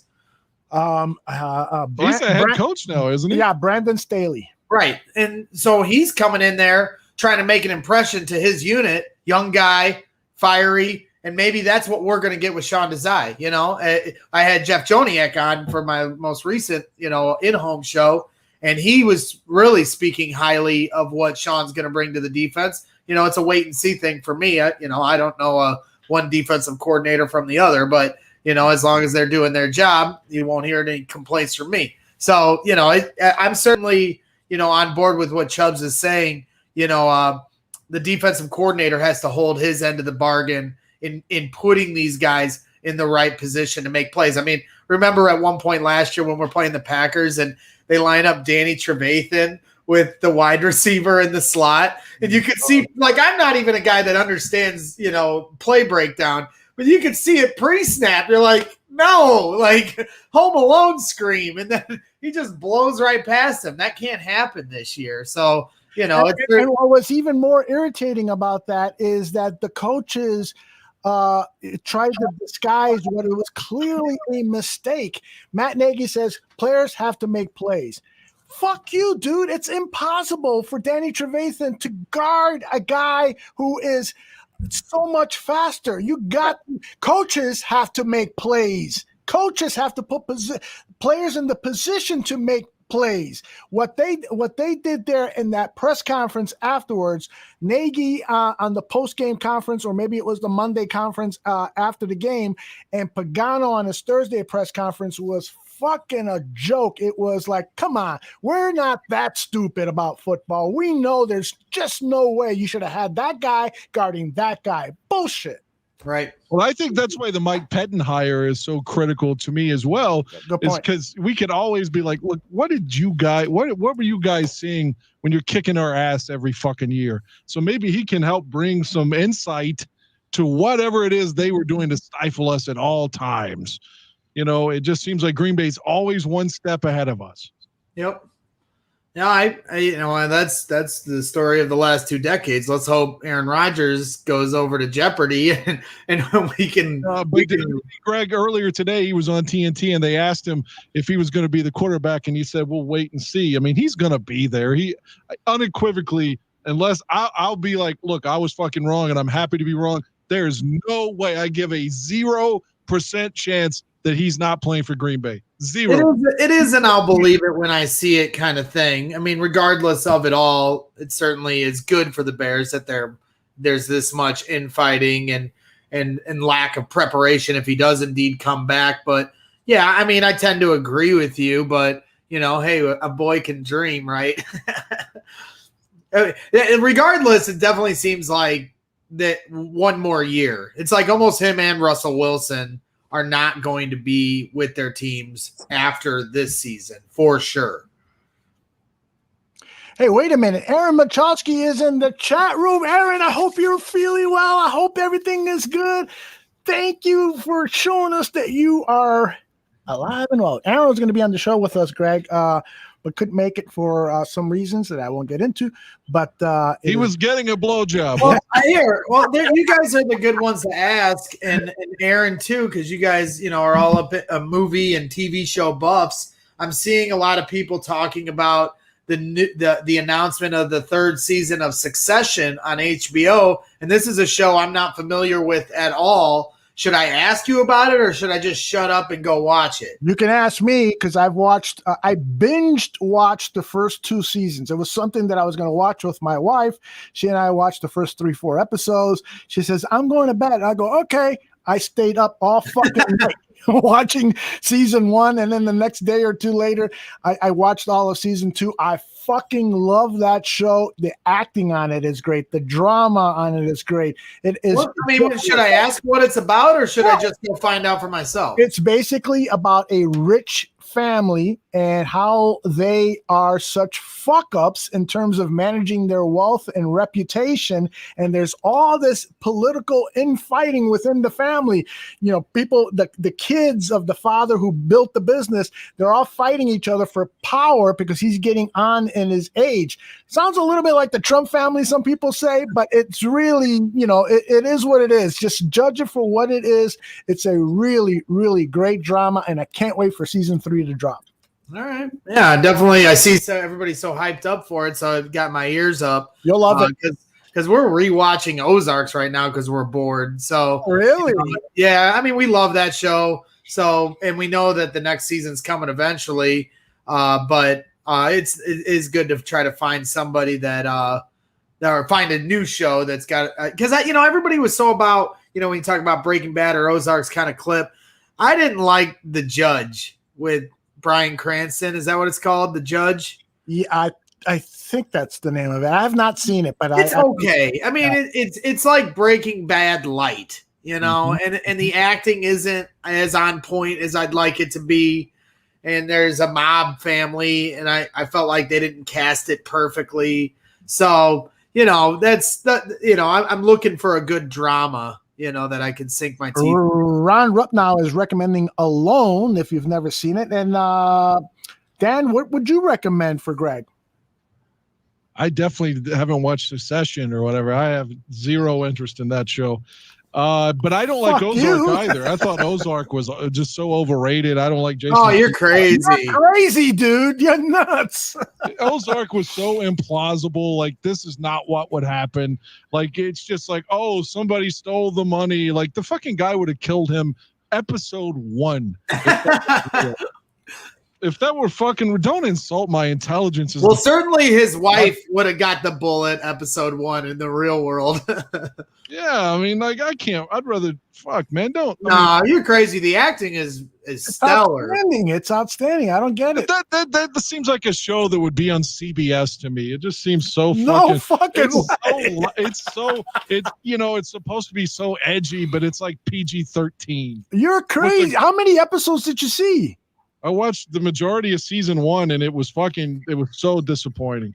I don't get it, man. Ozarks is great. And now are there things about it that are dramatized that probably wouldn't go down in the real world? But that's a show. I mean, the show must go on, so they can't end it, in the way that you'd think it definitely would in the real world. I mean, there's moments in Breaking Bad that you can pick through, that maybe wouldn't have gone through in the real world, but still doesn't take away from the stellar acting and just the thought process they took to make the plot out. So no, I'm not on the same page either. So there you go. You didn't like Breaking Bad either? I watched season 1, and again, I just thought nothing else here for me to see.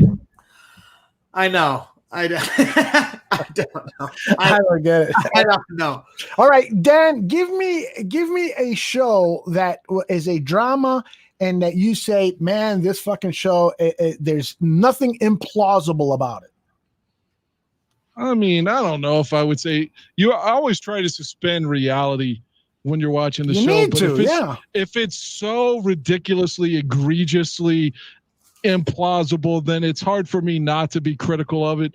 But I don't know if we're talking ever. Like, I loved The Sopranos. I loved The Americans on FX.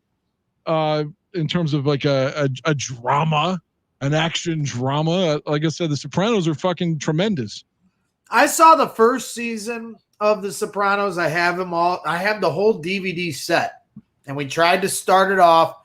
We got through the whole first season, and we were like, "Holy shit, we're gonna be 62 when we're finished with this." Like, we can't binge watch it. You even if you wanted to binge watch it, you barely can because they're like full hour shows. That's right.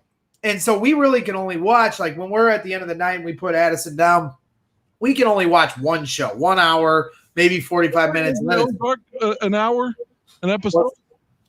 Right. Ozark is about an hour. Yeah, it's about. Well, 15. There you go. And then but that's only 3 seasons. Right. Sopranos, I mean, that's like a full commitment, and we're pushing everything else to the side for the next year.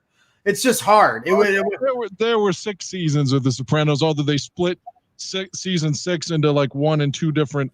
They took a break in between, but essentially there were 6 seasons. But I get your point that there's 84 episodes or whatever. But like, if you're rewatching Ozark, like, to me, I'm saying The Sopranos is like 10-1 on Ozark. Well, I guess the other reason we do that kind of thing is when we don't want to put our mind too much into something and just have something on where you don't, because like something like that, I'm like, shh, because I have to know every single word, I'll rewind it if Jenny starts talking about something that doesn't pertain to the show, so like it's a full commitment when you fully commit to a show for us here. And most of the time we try to watch everything together. Very rarely do we go our separate ways with a show.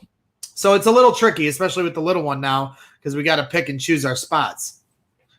And Dan makes Greg makes a great point. There are times where you just want to watch something that is just on in the background and you can fucking follow it really easily without having to pay attention, like that movie Fatale that you recommended, Dan. I mean, I had that. I was multitasking and I knew everything that was going on, or something that you've seen before. And so you can kind of half pay attention, but at the same time, kind of pick up some things you may have missed in the past and enjoy it the second time around. So I agree with Greg. Well, and I think there's so many people out there that's why The Office is such a, hit, is so many people like me use it as background noise just for like a therapeutic background while you're just sitting there trying to collect your thoughts at the end of the night.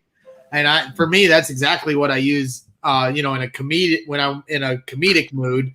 The Office is what I watch literally every time. And I just roll it over every time I get through Michael Scott's last season. Then I go back from the start and I roll it over again. There you go. Do you hate The Office too, Dan? Now, if you're going off of things that everyone loves, he's not a fan of The Office either. Good Lord. If you were on a deserted island and you had to take one television series with you, because you're going to be on this deserted island for at least a year, what would you take so that you would probably be watching it over and over again? Well, for one, I wanted to say, for me, the comedy that I could watch over and over would be Curb Your Enthusiasm. But if it's a show that I want to, like, intellectually have something to hold me for a year, and just every time I watch it, I could get a different interpretation, then it would be Twin Peaks. Oh, well, see, and that's interesting choice, because talk about, you have to suspend reality for Twin Peaks. There's a lot of, that is, a show on a totally different realm. You've got to be from another planet. I don't think that the characters are behaving like in a way that's just something that is implausible within the confines of that show, which I felt like on Ozark was the case. Like, this is not how anyone would react in that situation at all. Like, there's no way Jason Bateman and his fucking family survive and move to the Ozarks, period. They die. Zach says that, or excuse me, Bear Truth 9 says he would definitely take Seinfeld with him. What do you think about Seinfeld, Dan? Curb is 150 to 1 over Seinfeld to me. Love Curb Your Enthusiasm. It's Seinfeld on steroids. It's Seinfeld on whatever the fuck Mark McGuire was on in 1998. I love Curb too, but I got into it like halfway through. Whatever. I don't know how many seasons they've had, but maybe like 10 seasons. 9? 10. 10. So I probably got into it about 5 or 6, and I love it. So then I went back to try to watch the early episodes, and I enjoyed it, but it was almost like the same thing when I tried to get into The Wire. It was like so older format. I mean, just different. I couldn't I tried because I love Curb. It's all the new Curbs I'll watch right away, but I just couldn't it just wasn't hitting me like the later seasons have. I feel like it's the same all the way through. No, granted, the first season was from 2000. That's what I'm saying. We filmed it in 99. So yeah, it's dated. The Sopranos in that aspect is somewhat dated too. But to me, if you like Curb in season 5 or 6, I know I should go back to it, but it's like I don't want to watch something like it's homework. I want to truly enjoy it. The episode with the doll when there's real quick, he's got a doll in his pants, and it's a water bottle. And it's a long story, but at the end of the episode, he's in a bathroom, and a little kid comes up to him and hugs him, and he's got a water bottle in his pants because the family they just insisted for him not to have water bottles in their house, which is crazy. And the little girl hugs him and feels the water bottle. And she takes off running and she goes, Mommy, that bald guy's in the bathroom and he's got something hard in his pants. And everybody goes and then Larry has to jump out the window when the episode's going off. It's so fucking funny, man. I don't know how you wouldn't like that. And that's season 2.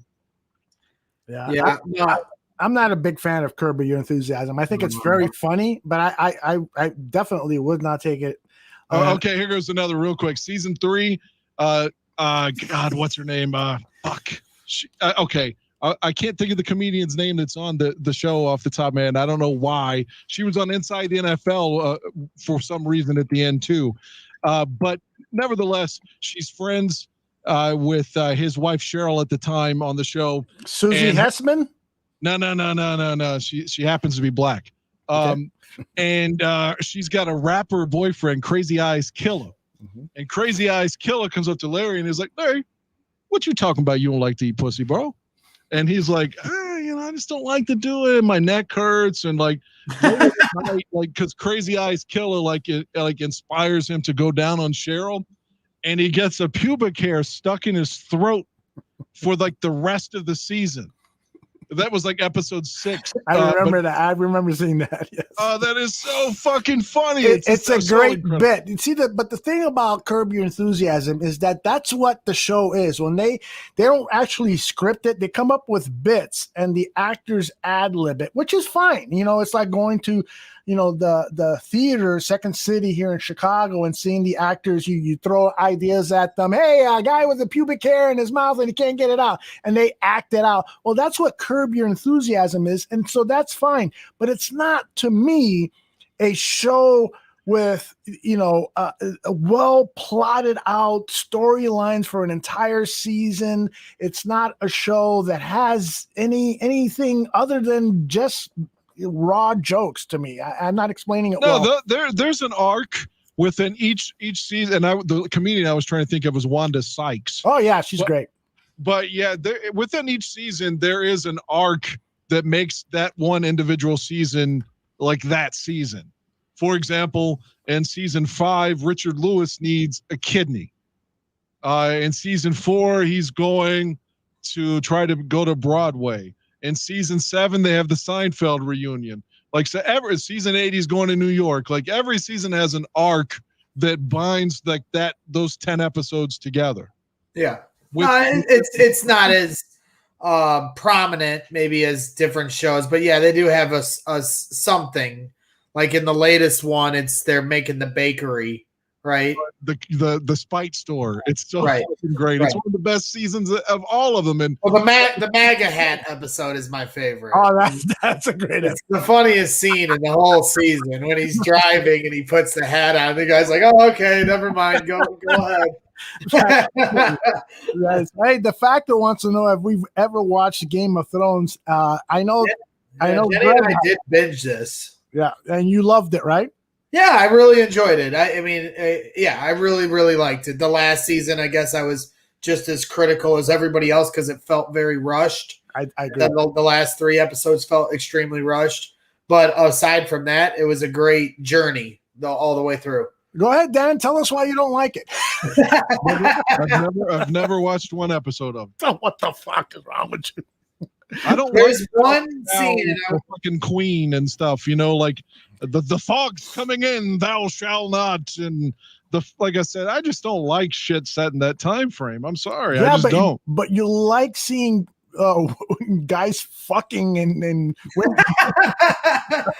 there's lots of that stuff and lots of violence too, and there's just some really compelling storylines to Game of Thrones.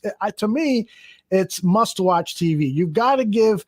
And I don't like that little guy, the little dwarf, or why with a little guy, the dirty face guy. Why? And what dirty clip I see, every fucking clip I see, it's like every episode someone's saying like, winter's coming or something. When the fuck does winter come? Like for 12 seasons, they're saying winter's gonna come. Like, I mean, come on, man. I don't want to watch that. You can't criticize that if you don't know the context and you don't know what's going on. You're criticizing an advertising line or something like that. You're not being fair there. I am criticizing the trailer. That's correct. Yeah. There's a particular scene in Game of Thrones that ends a season, and I won't ruin it for people that haven't seen it, but it's one of those moments where you're like, oh, like it's crazy. And for me, I binge watched the whole thing until the final season, so I didn't have to wait for the anticipation of the next season a year later. So that I almost like getting into a show while it's going on live, because the anticipation for me of next season's Ozarks, you don't get to experience that and look forward to the show in the same way if you just wait till 9 seasons go through and then watch it that way, and you're just kind of burning through it. So that was my only thing with Game of Thrones. We did burn through it very fast. And so I guess it didn't resonate as much as it would have if I watched it live week to week, but sometimes it's hard to get into something right in the moment. You have to be ready for it.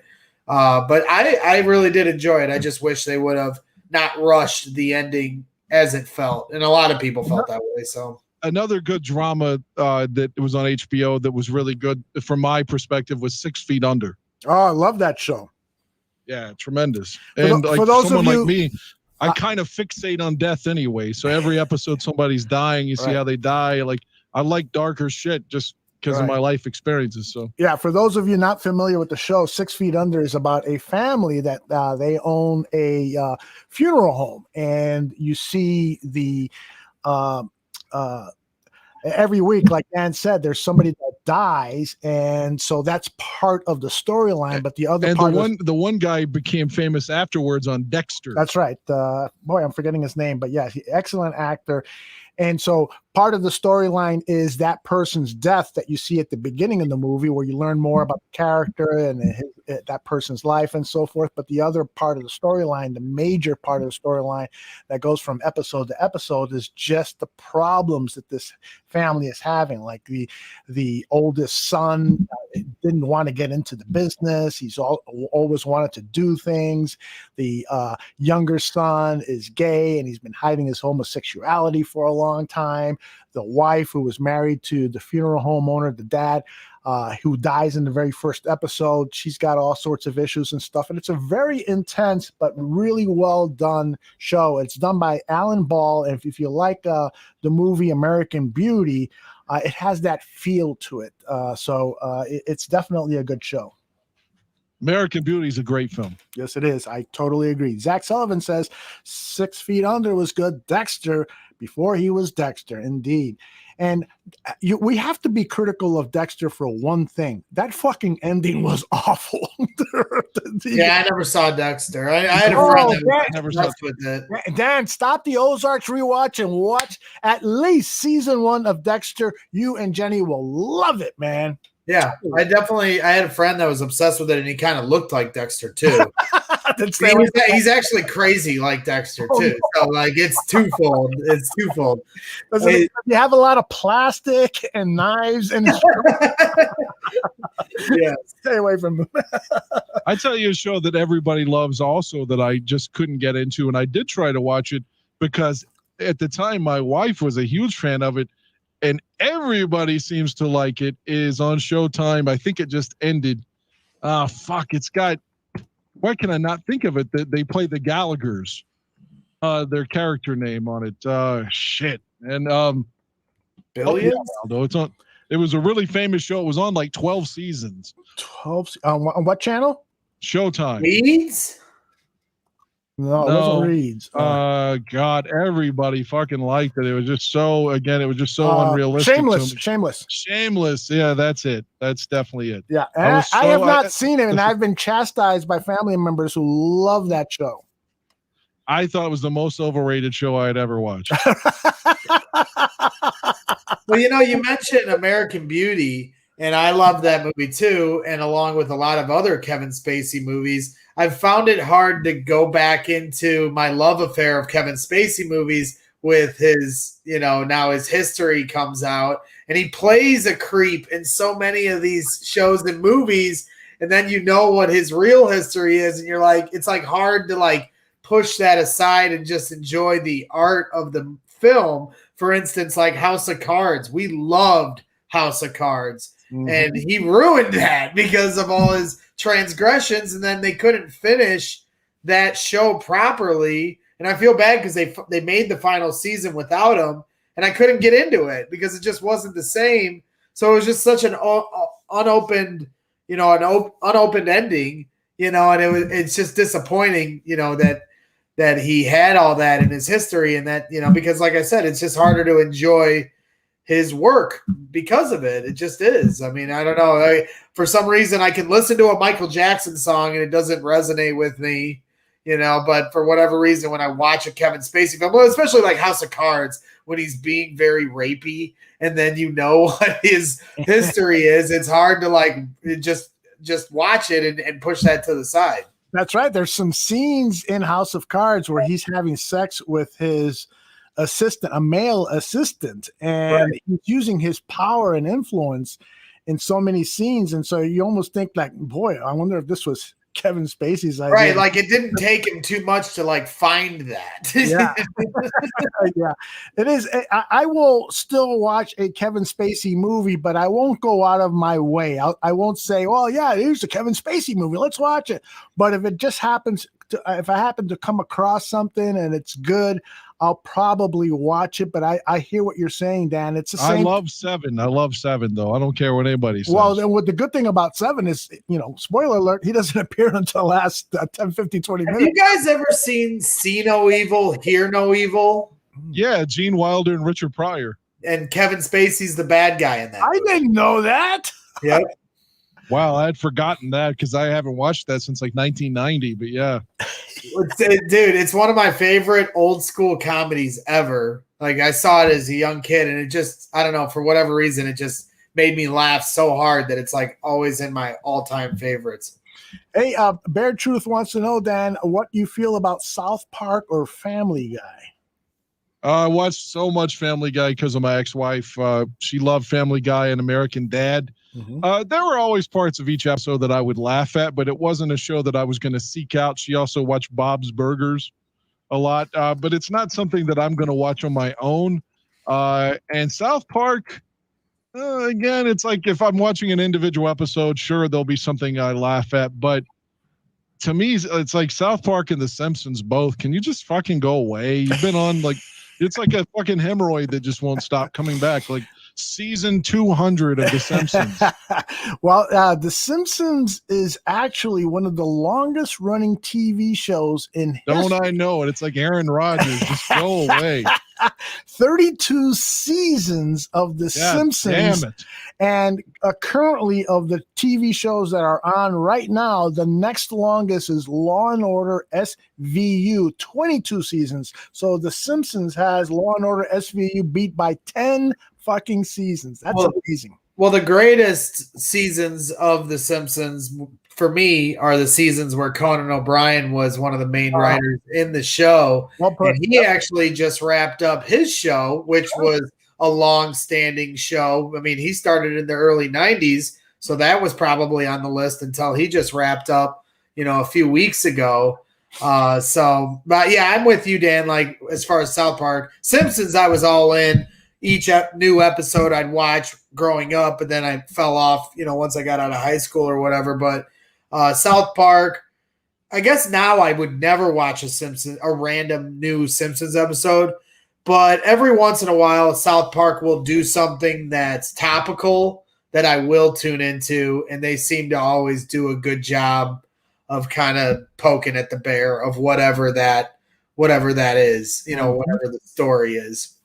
Dan, I got to tell you, in the chat room, you're batting about 300 with people agreeing with your takes on things. Well, hey, baseball, that gets you to the All-Star game. Exactly. But in real life, you're a fucking failure.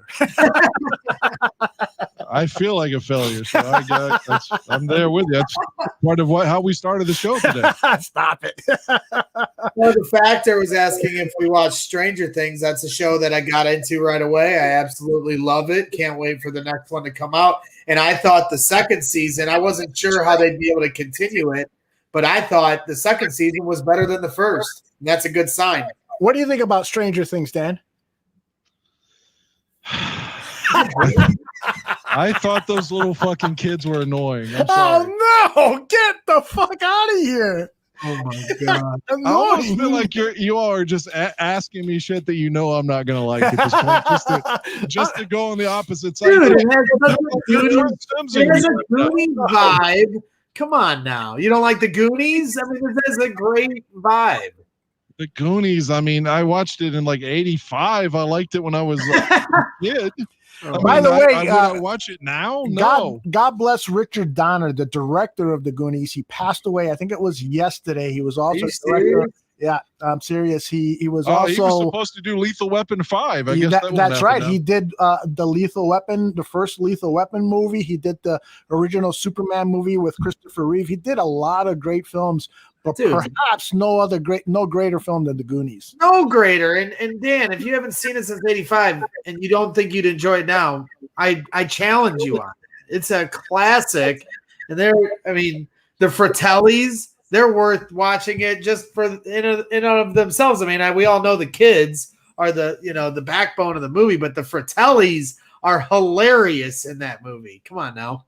I think it wasn't Josh Brolin one of the kids in it. He turned out to be a phenomenal actor. Really? Yes. Josh Brolin? Yep, Josh Brolin's the older brother. Holy shit, that's right. And at the time, I did like Corey Feldman because he was in Friday the 13th 4. He's in Stand By Me. He had a lot of good films back then, but obviously it didn't turn out so well for longevity. But wow, we've got about an hour and 10 minutes left to the show, which we were going to devote to fight scenes in movies. Dan, Greg, you want to stick around and talk fight scenes in movies? I probably should get upstairs. We got dinner to eat and attend to. Probably go sneak into Addison's room and give her a kiss goodnight. There you go. But I really enjoyed. Thank you for the invite. I really enjoyed the conversation. Let me ask you one question. Yes, sir. What are your thoughts on Goldman? You think he's going to play? Yeah, I think so. I don't see any reason why he wouldn't. But I guess until he's there. Biggs intimated that he could retire. But then there's the Instagram stuff of him still working out. So yep, I saw that. Yep. So, that leads me to believe he will be back. Maybe he's contemplated it, but that's a lot of money to leave on the table. So we'll see. I certainly hope not, but I mean, impossible for me to, truly predict. Joniak, when I asked him, he didn't sound too happy with him, kind of saying, you got to show up before anybody's going to give you the benefit of the doubt kind of thing, which wasn't exactly a ringing endorsement, but we'll see what happens with him. I'm definitely concerned because he's a backbone of this defense. We've already lost some guys on the defensive line, and it would be nice for him to return, but we shall see. I'm certainly looking forward to this Chicago Bears season. It's nice that they have found their direction. They got very lucky in the draft, and sometimes you need that luck. The Bears have had so much bad luck in drafts. It's nice for once for the karma to come back the other way. It was literally the reverse Watson. The last time I was on with you guys, I was pleading for the Bears to give up 7 first-round picks for Russell Wilson, and Dan was vehemently against that. And turns out we're very lucky they did not listen to me, and they stood pat, and they were able to get a young, talented quarterback, and we'll see if he can live up to the hype and expectations that's already been placed on him.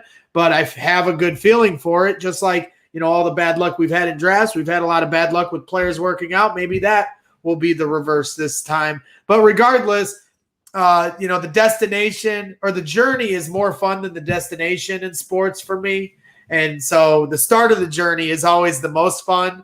Hope springs eternal. So you get a chance to start fresh, and everybody can be excited and band together, and we can stop arguing about quarterbacks for 5 seconds, and everybody can get behind this one as long as we don't pull Andy Dalton apart at the seams after week 1. We'll see. But I'm certainly looking forward to it. I'll be there week 1 against the Bengals with Nick Verha, the good kid from Germany. He's flying in. We're going to go to the Cubs-Brewers game on Friday, and then we're going to go to the Bears-Bengals week 1. So I'll be there for that. I'll be there for the preseason. I'll be there for Family Fest. So Aldo, if you're at any of those, let me know, and we'll meet up and drink a whole 5th of Jack. There you go. I got 2 questions for you before we let you go.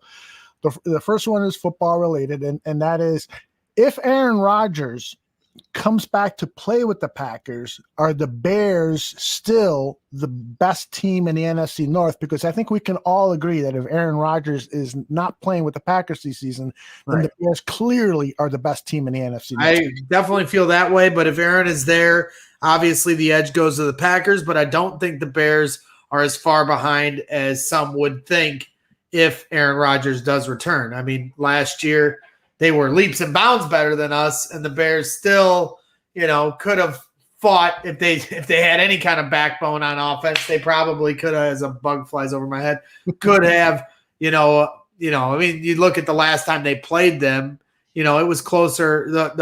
The last 2 times they played them, at the back end of the season, both were games. So, and the Bears were pitiful last year. So, if the Bears can just get back to being functional instead of dysfunctional, they'll have something cooking, who God forbid they be great.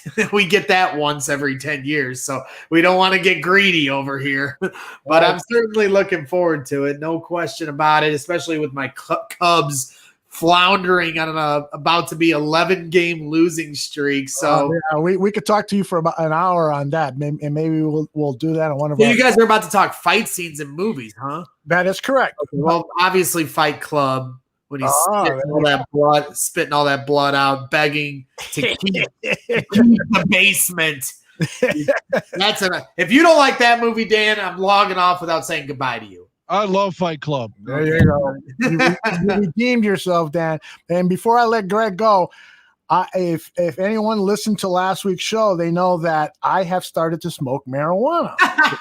It is now because I have to cut down on my alcohol intake according to my doctor. So I need to get buzzed when I do this show because Dan is a handful. And so I want to, I know Greg has had some experience. I've indulged. Well, and like I said, with this whole anxiety thing I went through, I actually quit. Oh, did you? Cold turkey quit. I don't smoke any reefer anymore. I don't drink pop unless I have booze. So I'm like, you see this water bottle by me at all times. I drink water with Mio. So yeah, I've quit smoking any kind of stuff. when we're going to Vegas, I was telling my buddies, because it's, you can go to, cannabis shops out there. I was like, no, nothing. I'm just drinking whiskey while I'm out there. So I've gone the reverse on you. I don't drink, nightly. If I drink, I'm an event drinker. Like we're going to the Windy City Smokeout on Sunday, so I'll drink for that. Mm-hmm. I drink a fifth on the 4th of July. So, but I had to quit, man. It just wasn't, like I said, in I don't know what happened in March or April, whatever, early April, but I went through like a 10 to 14 day stretch where I thought I was literally having a heart attack.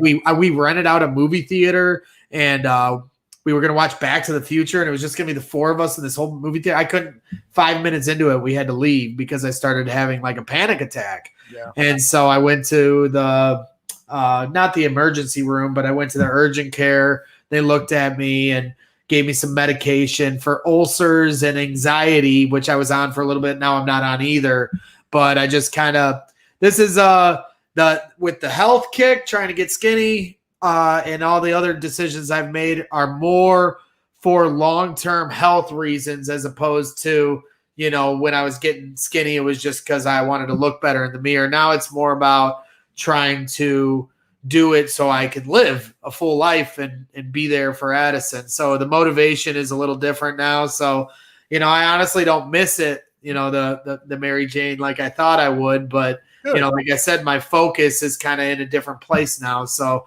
hey, I guess old Greg's growing up a little bit. It sucks, but I gotta do it. Never thought I'd see the day. I know. None of us.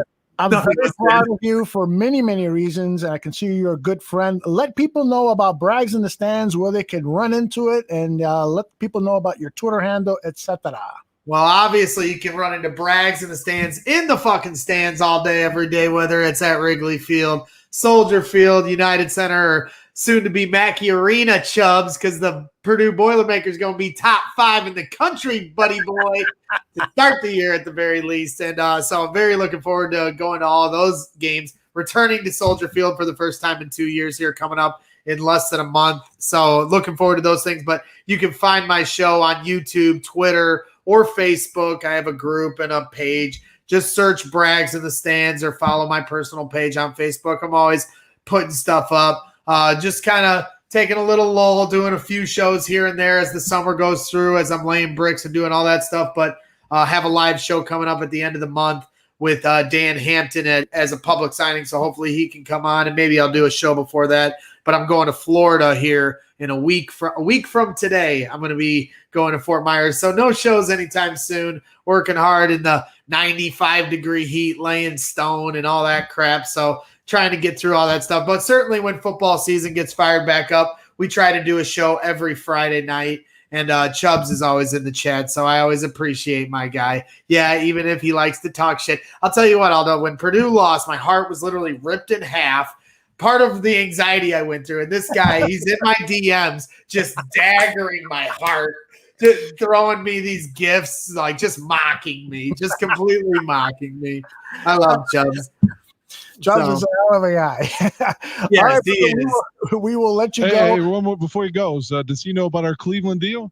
No, I don't think he does. We're Dan and I are going to be at the Cleveland Browns game in Cleveland, and so if you are there, we definitely have to make an event happen. I would. The two that I'm eyeballing for road games are the Cleveland game, because it's such an easy trip from Northwest Indiana, and then the Pittsburgh game, which is also a decently easy trip, because all you have to do is take the toll road. Yeah. So go ahead, Dan. I said I may go to Pittsburgh too. I don't know yet.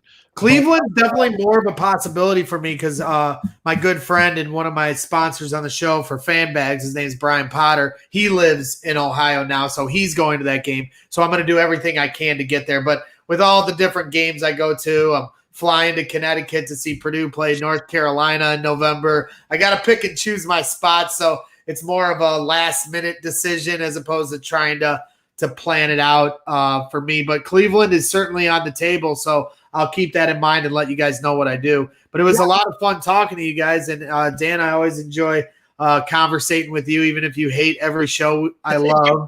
But, no disrespect intended. You both are two of the best conversationalists I've ever had good conversations with Aldo. Obviously, we've done them in person, but Dan, I'd love to do have a few drinks and conversate with you in person as well. But I enjoy coming on here and chopping it up with you guys. Well, one of the things I'll leave this last thought is one of the things that Dan and I have talked about is after that Bears-Browns game, we're going to have on our Barroom Network our regular Bear football show. But then Dan and I thought maybe we just do an all-nighter Sunday night. We just get onto our YouTube channel here, and the two of us do a show and talk for hours into the early morning. And so if you are in Cleveland, we definitely want you to be our guest and talk football. Well, I'll be drunk, but I'll do it. We love a drunk Greg Braggs. You smoke the reefer, I'll drink the Jack. There you go. All right, everybody. We're going to let Greg Braggs leave. Again, congratulations with your show and all the great work that you do, and give our love to the family. And Dan and I will be back after these messages. If I could just find my commercial reel.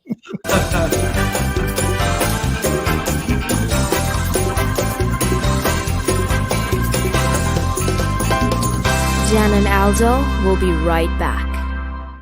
Baseball at the Barroom.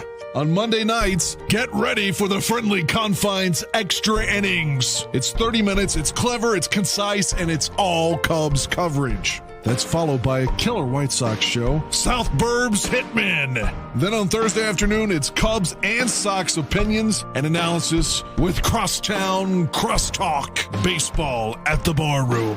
Join us live and or on demand.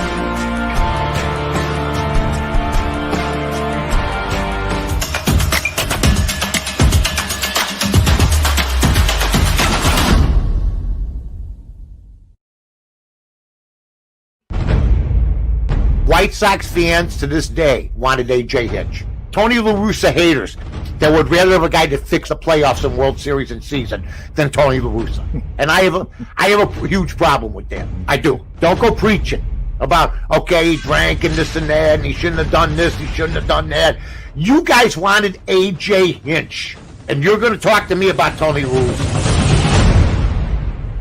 Guys, it's Peggy Kaczynski. I retired early from my 20-something career as a sportscaster, covering the Bulls, the Bears, the Blackhawks, the Cubs, the White Sox, and really every other college and high school team in Chicago. So what do you do after that? Well, you start a podcast. That's what I did with my teenage son, Jason. And the result is The Sportscaster and Her Son. Yes, I'm the baby boomer, a mom. We don't get along. We don't have a lot in common, but we both share a love for sports. And we always have great sports conversation. Even better, our guests in the interviews. So come check us out. We're on Podbean and the Barroom Network, or really wherever you get your audio. The Sportscaster and Her Son podcast. See you there.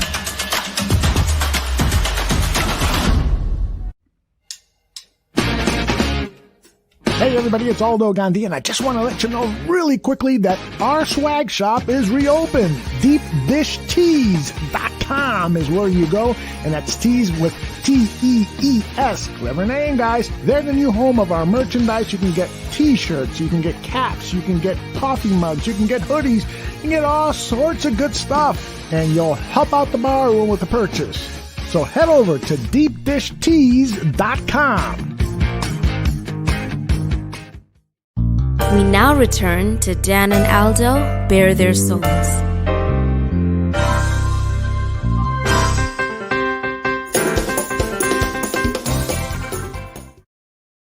That was a blast talking to our good buddy Greg Braggs, wasn't that, Dan? Yeah, I had always enjoyed talking to him. I mean, Greg has that kind of special inherent chemistry where anybody that talks to Greg Bragg is going to walk away saying, I like that guy. he's just one of those guys that's that way. With me, it's about 40% will walk away saying, what a fucking asshole. Greg 0% will say that about him. we just ran an ad again for our swag shop, and I wanted to ask you, when I see you in Cleveland, I'm going to bring some Barroom Network stuff for you. And what size you wear, like in a hoodie or something like that? As big as you got, man. I'm 6'5", and I have problems with like things covering, coming like being long enough in the sleeves and in the back. So okay. I don't care if it's a fucking 5X. Like the longest you have is like what I'm gonna need. All right. Well, that's gonna cost me a lot of money. Not just kidding. I'm just kidding. Hey, before we talk about fight movies, I saw a documentary on Showtime on the comedian / activist Dick Gregory. What do you know about Dick Gregory, Dan? Actually, I don't know a lot about him, and I looked for it last night to see if it was coming on because I've seen the trailer for it, and he actually came to my college like 20 years ago, but I had to work, and that's the first time I had heard about him was because they said Dick Gregory's going to be here, and I was like, who's Dick Gregory? And they're like, how do you not know who Dick Gregory is? That kind of stuff. So I've always heard his name since I was like 19 or 20, but I saw the trailer. I saw that he was doing trailblazing kind of stuff, but I'm not overly familiar with it. I don't want to be pretentious and say, but I don't know. I'm not informed on it. Well, here's what I'm going to do. In the next couple of weeks, if you get a chance to see it, then we'll have a discussion on it. But I would like to play the trailer to it, just simply because I saw it over the 4th of July weekend, and I was just so happy that somebody had done a documentary on Dick Gregory, because he is in most cases a forgotten figure or someone that people don't know about, despite the fact that he was incredibly funny and also did a lot of good things for our nation and for people, and Black people in particular. So I think the trailer here really does a good job of capturing Dick Gregory. I'll play that now.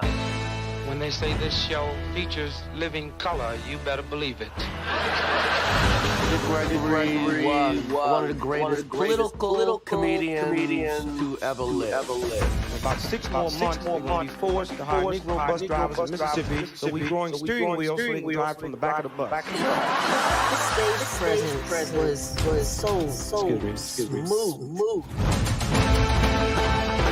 Dick Gregory changed the entire landscape of stand-up comedy. Football's a fair sport for my people. Only sport in the world, a Negro can chase a white man and 40,000 people stand up and cheer. Damn, white people like that. His true. What's overlooked is how unafraid he was. Are you out to give people a good laugh? Are you out to make a very definite point? I believe that you can't laugh social problems out of existence. Dick knew how to take a heated issue, bring humor, and move forward. It encouraged people. I think people get confused and think he was an activist who decided to be funny. No. His soul was that of comic. He just could not do that in a world that was falling down around him. I ran from Chicago to Washington, D.C. to dramatize that there's a need to feed hungry people. He ran from Americans. He gave so much of himself to a movement, to a people. He wanted to be a part of the change. And he always fought for that change. My goal is to really help change the priorities in this country. No man has given more, asked less, or been more needed. Dick Gregory.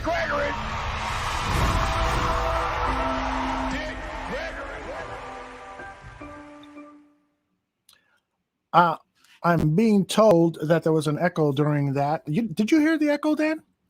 No, not really. I heard everything. Yeah, but unfortunately, our listeners who are listening live were hearing echo, and they did for another of the roll-ins that I had earlier in the show. So apparently that part of my board is not working properly. So that'll be the last time I have sound on tape, as they say in the business.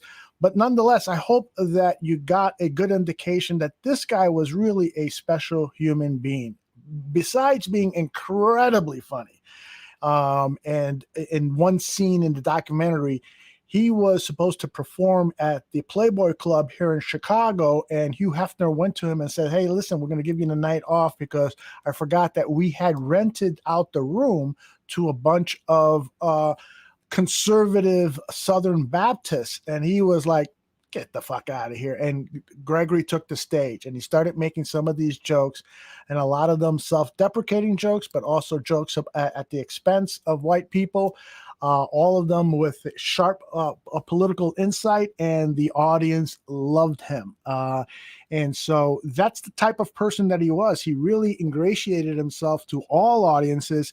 It wasn't until he started to take a really staunch approach towards the Vietnam War and to the fate of what was happening to black people, particularly in the South. But he pointed out that it was happening all throughout America, that he started to be looked upon with suspicious eyes. And in fact, in the film, there's a segment where J. Edgar Hoover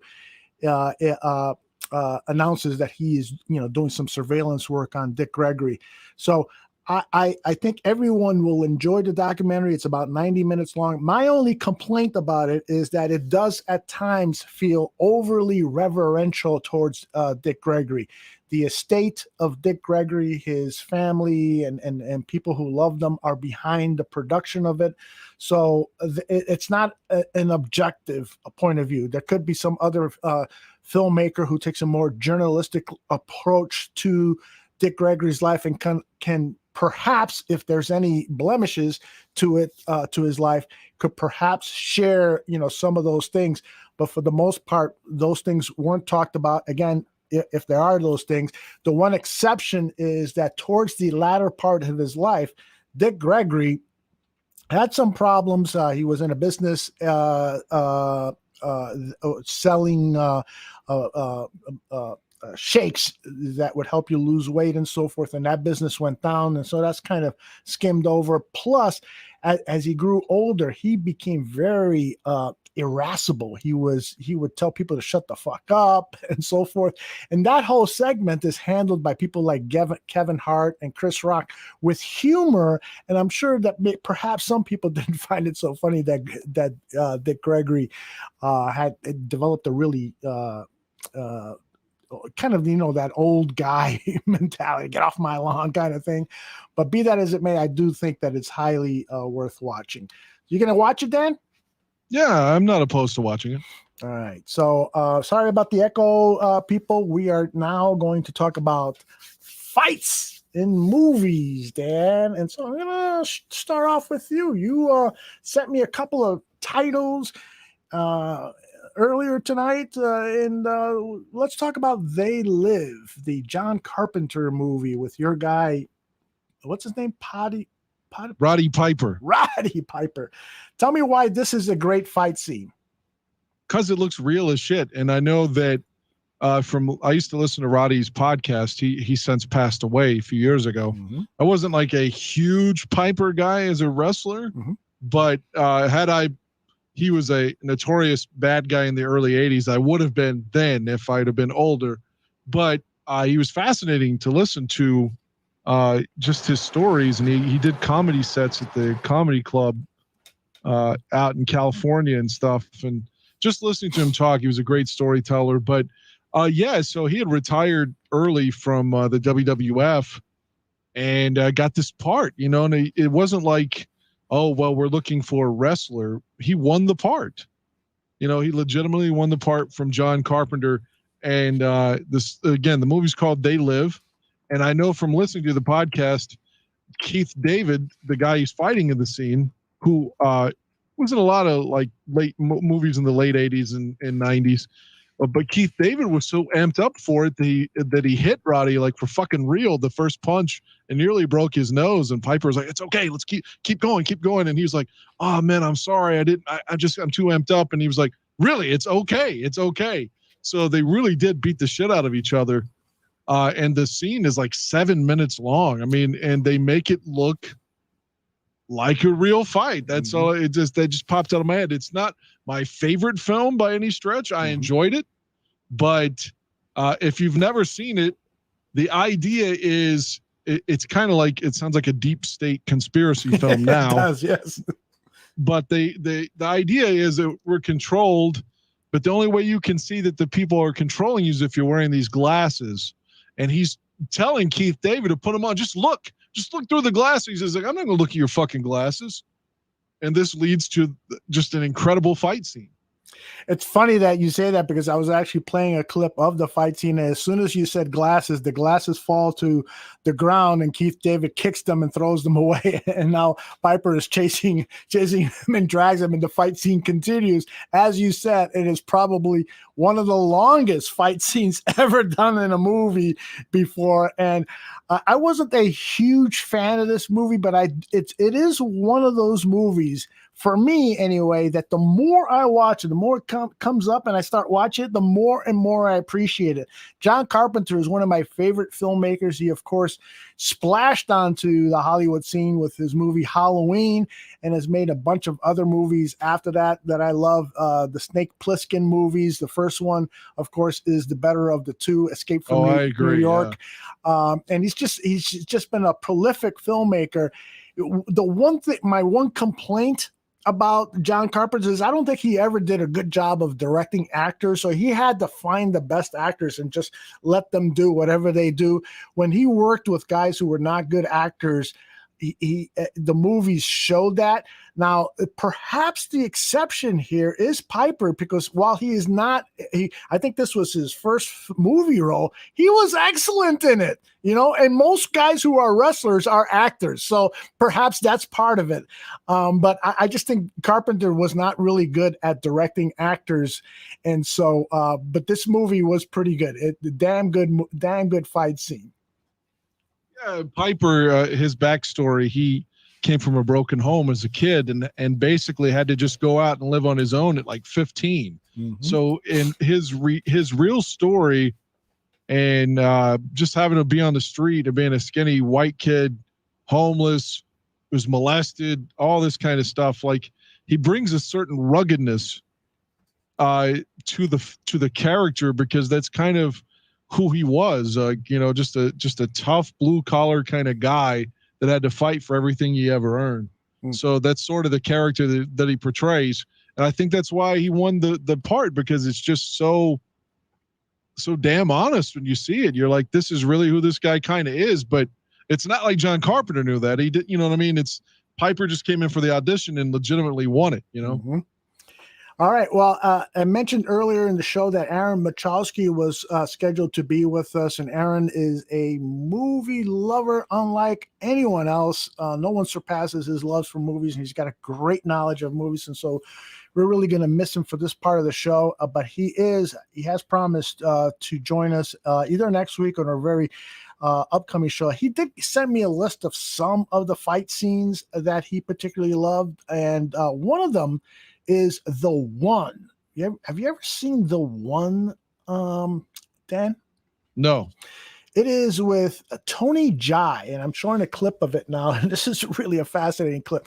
It's a karate movie, and he is like up in a sort of like a hill, but it's made out of brick, and he is just fighting everybody in the world that's coming at him.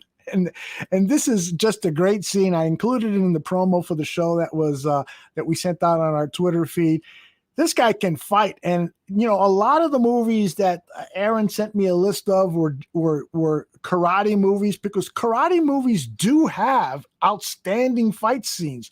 Do you have in your list of movies that you like any karate scenes or any karate movies? Jet Li, by the way, Jet Li. Aaron is correcting me in the chat room. It's Jet Li, not Tony Jai. Jet Li was actually in Lethal Weapon 4, because we were talking Lethal Weapon. That's movies, right. That's right. Yeah, I'm not a big karate movie kind of guy. I didn't think you were.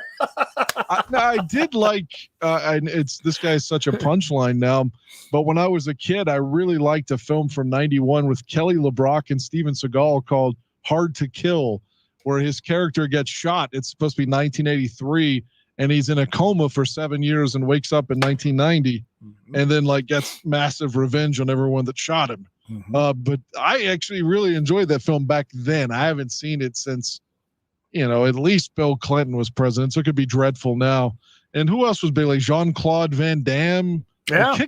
Kickboxer was okay. Bloodsport was okay, but I don't know. It's not my go-to films, Yeah, and I'm not typically a guy, who loves karate movies, but it is undeniable that these karate movies, it's an art upon itself. Zachary Sullivan is saying, Jackie Chan's Rumble in the Bronx. I saw it just simply because it was getting so much praise from critics. And yeah, Asian cinema has had just some phenomenal action scenes, just truly, truly amazing things. And Aaron is saying Tony Jaa is the one that is from the clip, The Protector, that he sent me. And yeah, I want to talk about this because The Protector has an outstanding fight sequences. The audio hopefully is not echoing, but the reason I included the audio in this is because the sound effects are amazing of all the bones that are being broken. Listen to this. Now he's biting into somebody. A broken arm, a broken elbow, other broken elbow. More people coming into the room and he's breaking arms. Great sound effect. But that is just amazing. And another scene in that very same movie, and Aaron, you can correct me if I'm wrong, because you know more about these movies than I do.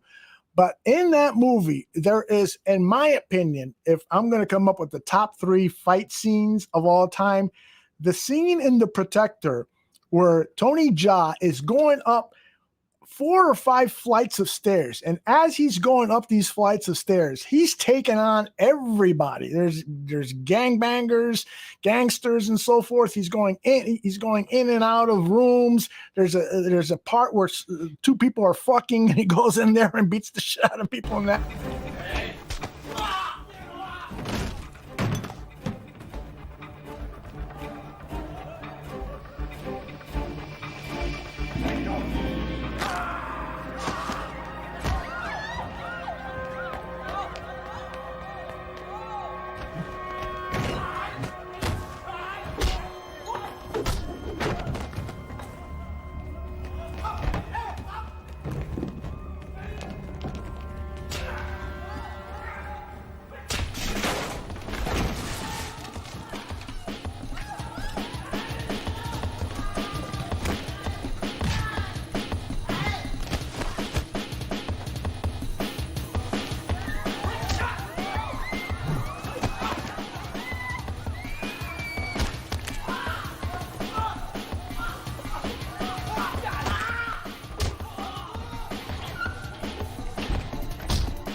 But it is a great, great fucking movie. And I have to admit, Aaron is in the chat room, and Aaron's probably going to chastise me.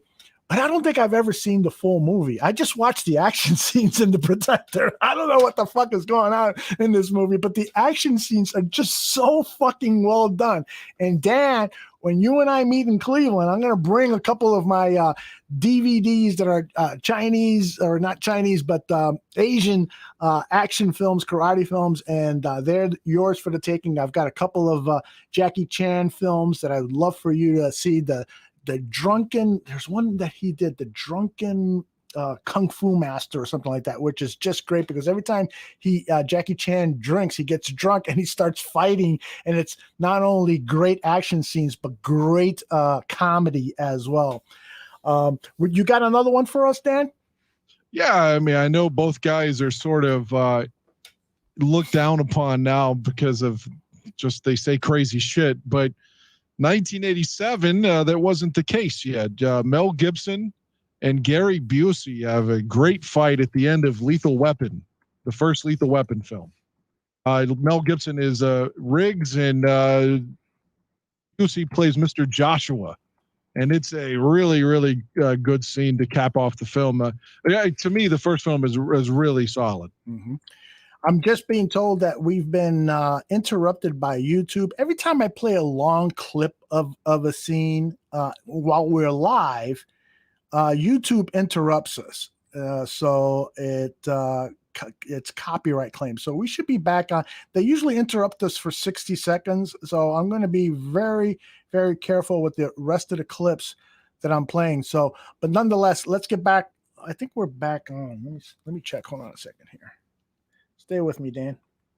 I'm here. Stay with me. Fucking YouTube. I'm taking these clips. Yeah, we're back on. All right. So sorry, YouTube. For some reason, I'm going to tell people because we're back on. When we're doing a live show and we show more than 60 seconds of a clip, YouTube all of a sudden puts these copyright. They stop us from broadcasting. But the thing is I'm taking all these clips from YouTube. So they're already on there. So I'm not sure what the fuck is going on. But be that as it may, I will be much more careful with our clips. Now, people didn't get to listen to your the last choice you shared with us, Dan. What was that again? Okay, so like I was saying, I know now they're almost caricatures, and people will say, my God, how can you like them or whatever? This was a film from 1987. They hadn't jumped the shark yet, but you have Mel Gibson as Sergeant Riggs, and Gary Busey plays Mr. Joshua, and it has a huge fight scene to culminate the first Lethal Weapon film. And it's a very good scene where Busey almost drowns Mel Gibson in a puddle, like a rain puddle. But again, it seems like a real fight between these guys. I think that the authenticity of the fight and the intensity is what I liked about it. That is something that I think it's more important to you than a lot of other film goers. Is you want something that is like feels real, right? Yeah, I don't want it to. I want even if it's like a film, like a horror movie, where we know that it's not real. Like there is no Fred Krueger, but if the characters within the parameters of the film are behaving the way like people would behave in that situation, then I can suspend reality. That's why I don't like Ozark. It's just so unrealistic, and it acts like it's edgy, but it's like it's fucking PG-13. I don't get that. Best. I really don't. I don't. It seems like a show that would be on at 10 p.m. on CBS. I don't agree with that at all. I think it's much edgier than that. I don't agree with that. It's pretentiously edgy, in my opinion. Well, we will agree to disagree. There you go. All right, let me see what else I got on my list of goodies here. I've got, Kill Bill, right? I mean, you're not a fan, right? No, I like I told you I love Quentin Tarantino. I know.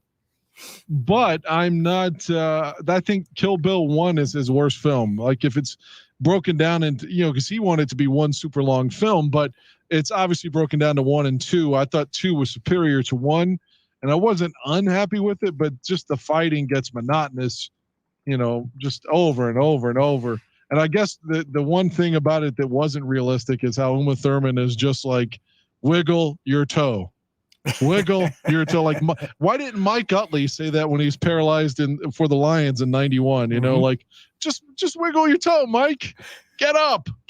I mean, I'm not trying to be disrespectful to Mike Utley. I'm just saying that it was kind of unrealistic with Uma Thurman just saying, wiggle your toe, and then suddenly she can move again.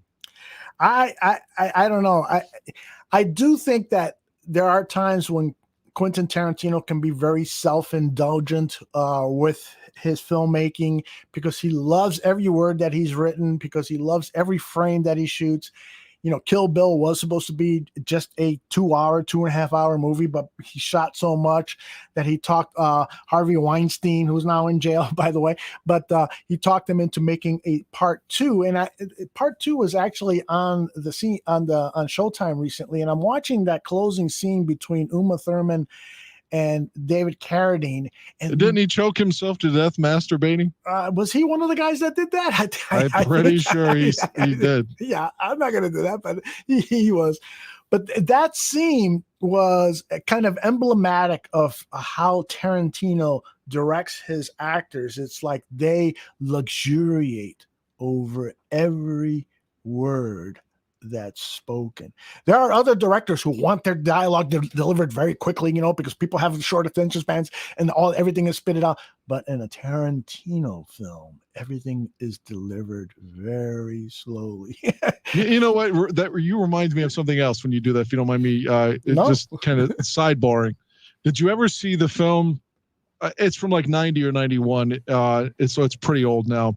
Warren Beatty is a gangster. It's called Bugsy. Yes. But in the film, like he's always practicing saying something. I forget what he's saying, but it's he's practicing to enunciate his words, all the syllables, whenever he gets nervous. But one of the things is he says people will find you more intelligent if you pronounce all your syllables correct.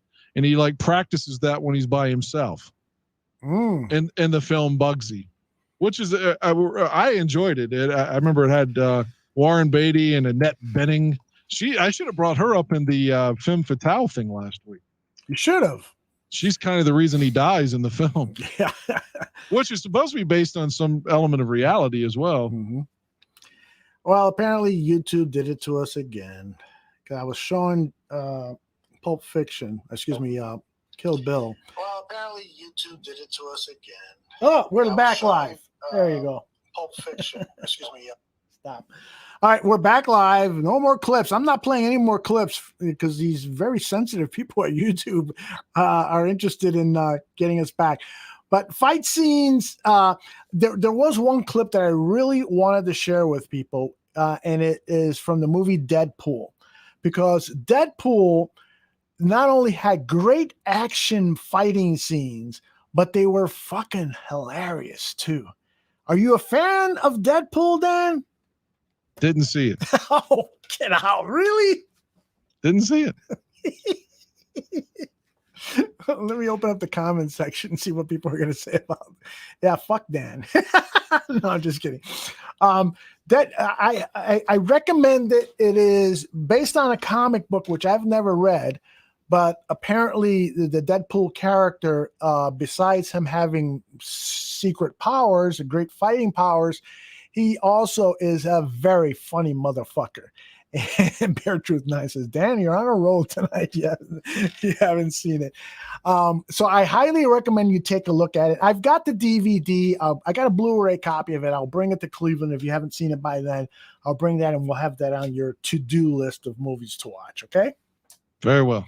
Now, when you like fight scenes, you like movies that are basically dramas and that the fight scenes are, just well played out. You don't particularly go search an action film, do you?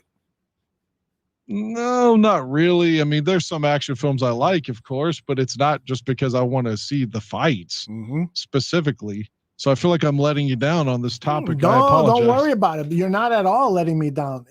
We're just talking shit here. Chubbs is a big fan of the Freddy versus Jason fight scene. He says the final fight scene with heavy metal music playing in the background, and I know you're a fan of heavy metal, Dan, is directed by Ronnie Yu. He was awesome. I went to the premiere, and it was like a UFC fight with the crowd cheering. Does that pique your interest at all, Dan? Given that you're I didn't watch that, and I'll tell you why. Like, I was a huge fan as a kid of the first 3 Nightmare on Elm Street movies. I've said this on the show before. Yep. When it went to more comedy, I watched up until Freddy's dead, and it was so dreadfully bad that I quit watching. And the same thing with Friday the 13th. Like, I really liked parts 2, 3, and 4. And then after that, it kind of jumps the shark. And when New Line Cinema purchased Friday the 13th with the goal of incorporating the 2 villains in one film, the concept to me, by that time, Freddy was just telling jokes and was a comedy. And it felt like it had ruined the entire franchise with too many sequels. And then now they're fighting. I mean, I don't mean to shit on Chubbs' opinion. Don't get me wrong, but I have it, and I've never watched it because I just thought this is going to be so bad that it will just piss me off. Well, one of the things about bad movies is sometimes I like watching bad movies because I start to think about how could I have made it better? Or sometimes a bad movie is so bad that it transforms itself. It whatever the word is, metamorphosizes itself into a good movie, a good bad movie. So Don't give up on it. I suggest you take a look at it. And by the way, I haven't seen it either. Maybe we'll watch it together in the next week or two, and we can comment on it. And Chubb says it's not that bad. It really isn't. Chubb says so. He's encouraging us to give it a look. I mean, like I said, I would watch it. I've just explained why I haven't up to this point. Mm-hmm. No problem, brother. You don't have to. You don't have to. Well, I just feel like I'm letting everybody down tonight. No, you're not. Stop it. Stop it already. All right. One other movie I wanted to talk about that I had on my list.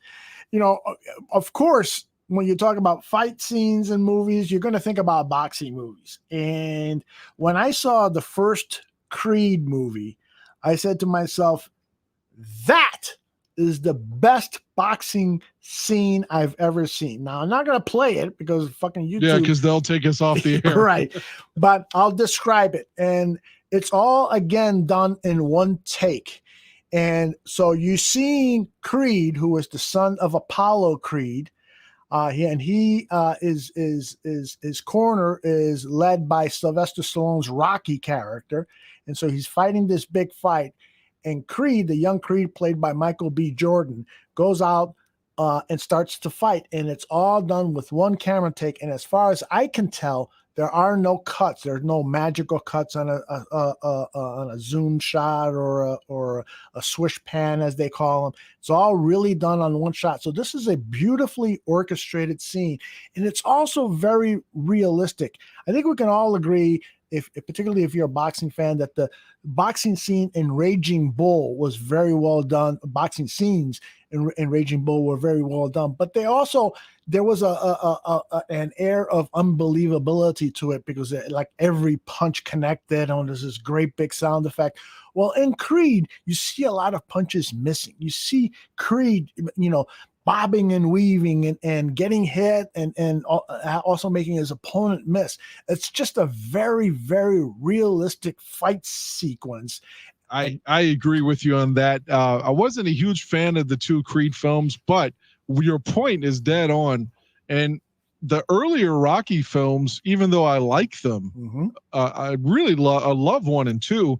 And I try to tell people, like women that I've dated over the years, like, watch, especially part 1, watch it like a love story. You don't have to analyze. It just happens to involve boxing. Exactly. Like but the first one is more of an intimate tale of their relationship with some boxing. It's not like it's just an out and out sports film. You have something for everybody in it. But my point is the fucking fights, man, the fights are unrealistic, because if you had somebody in that kind of punishment, they would stop it. Like at the end of the first one, when he can't defend himself in round 14 and Creed, Apollo hits him with the uppercut and he goes down, and he literally, like, you hear Stu Nahem on the mic say, like, he can't even get his gloves up to defend himself. The ref would have stepped in and stopped that shit. Plus, there's no way, except in maybe like Ali Frazier 3, that two guys just beat the fucking shit out of each other for 15 rounds, or in that case 14. But for the most part, you have to pace yourself. Right. Totally. Some of those fight scenes, I mean, like, one more complaint I have, like the last scene in Rocky, in part 1, where there's a draw. They have this whole fight. Some of the other rounds are like 7.5 minutes long, and then the final round is 22 seconds. And it's like, it's supposed to be 3 minutes, but Rocky hits him. He goes against the ropes. Oh, ring the bell. It's over. Apollo was on the ropes, but that's it. Yeah. So some of that kind of shit was a little bit too dramatized. So your point with the actual fighting style, by the time they get to 2015 or whatever Creed was released, the fighting of it looks so much better. And furthermore, in Rocky Balboa, the 06 one, where he has to fight, he fought a real fighter in it. I forget who it was. Tommy Morrison. No, that was Rocky 5. In Rocky 6, where it's called Rocky Balboa, but they have the dream fight where he's older based upon a fight simulation. Okay. It's supposed to, Bernard Hopkins is who he fights. Okay, that's right. Yeah. But he's not playing himself. But in that one, they make it look like a pay-per-view fight. Like Jim Lampley's there, the HBO stuff. They did a really good job of making that look real too.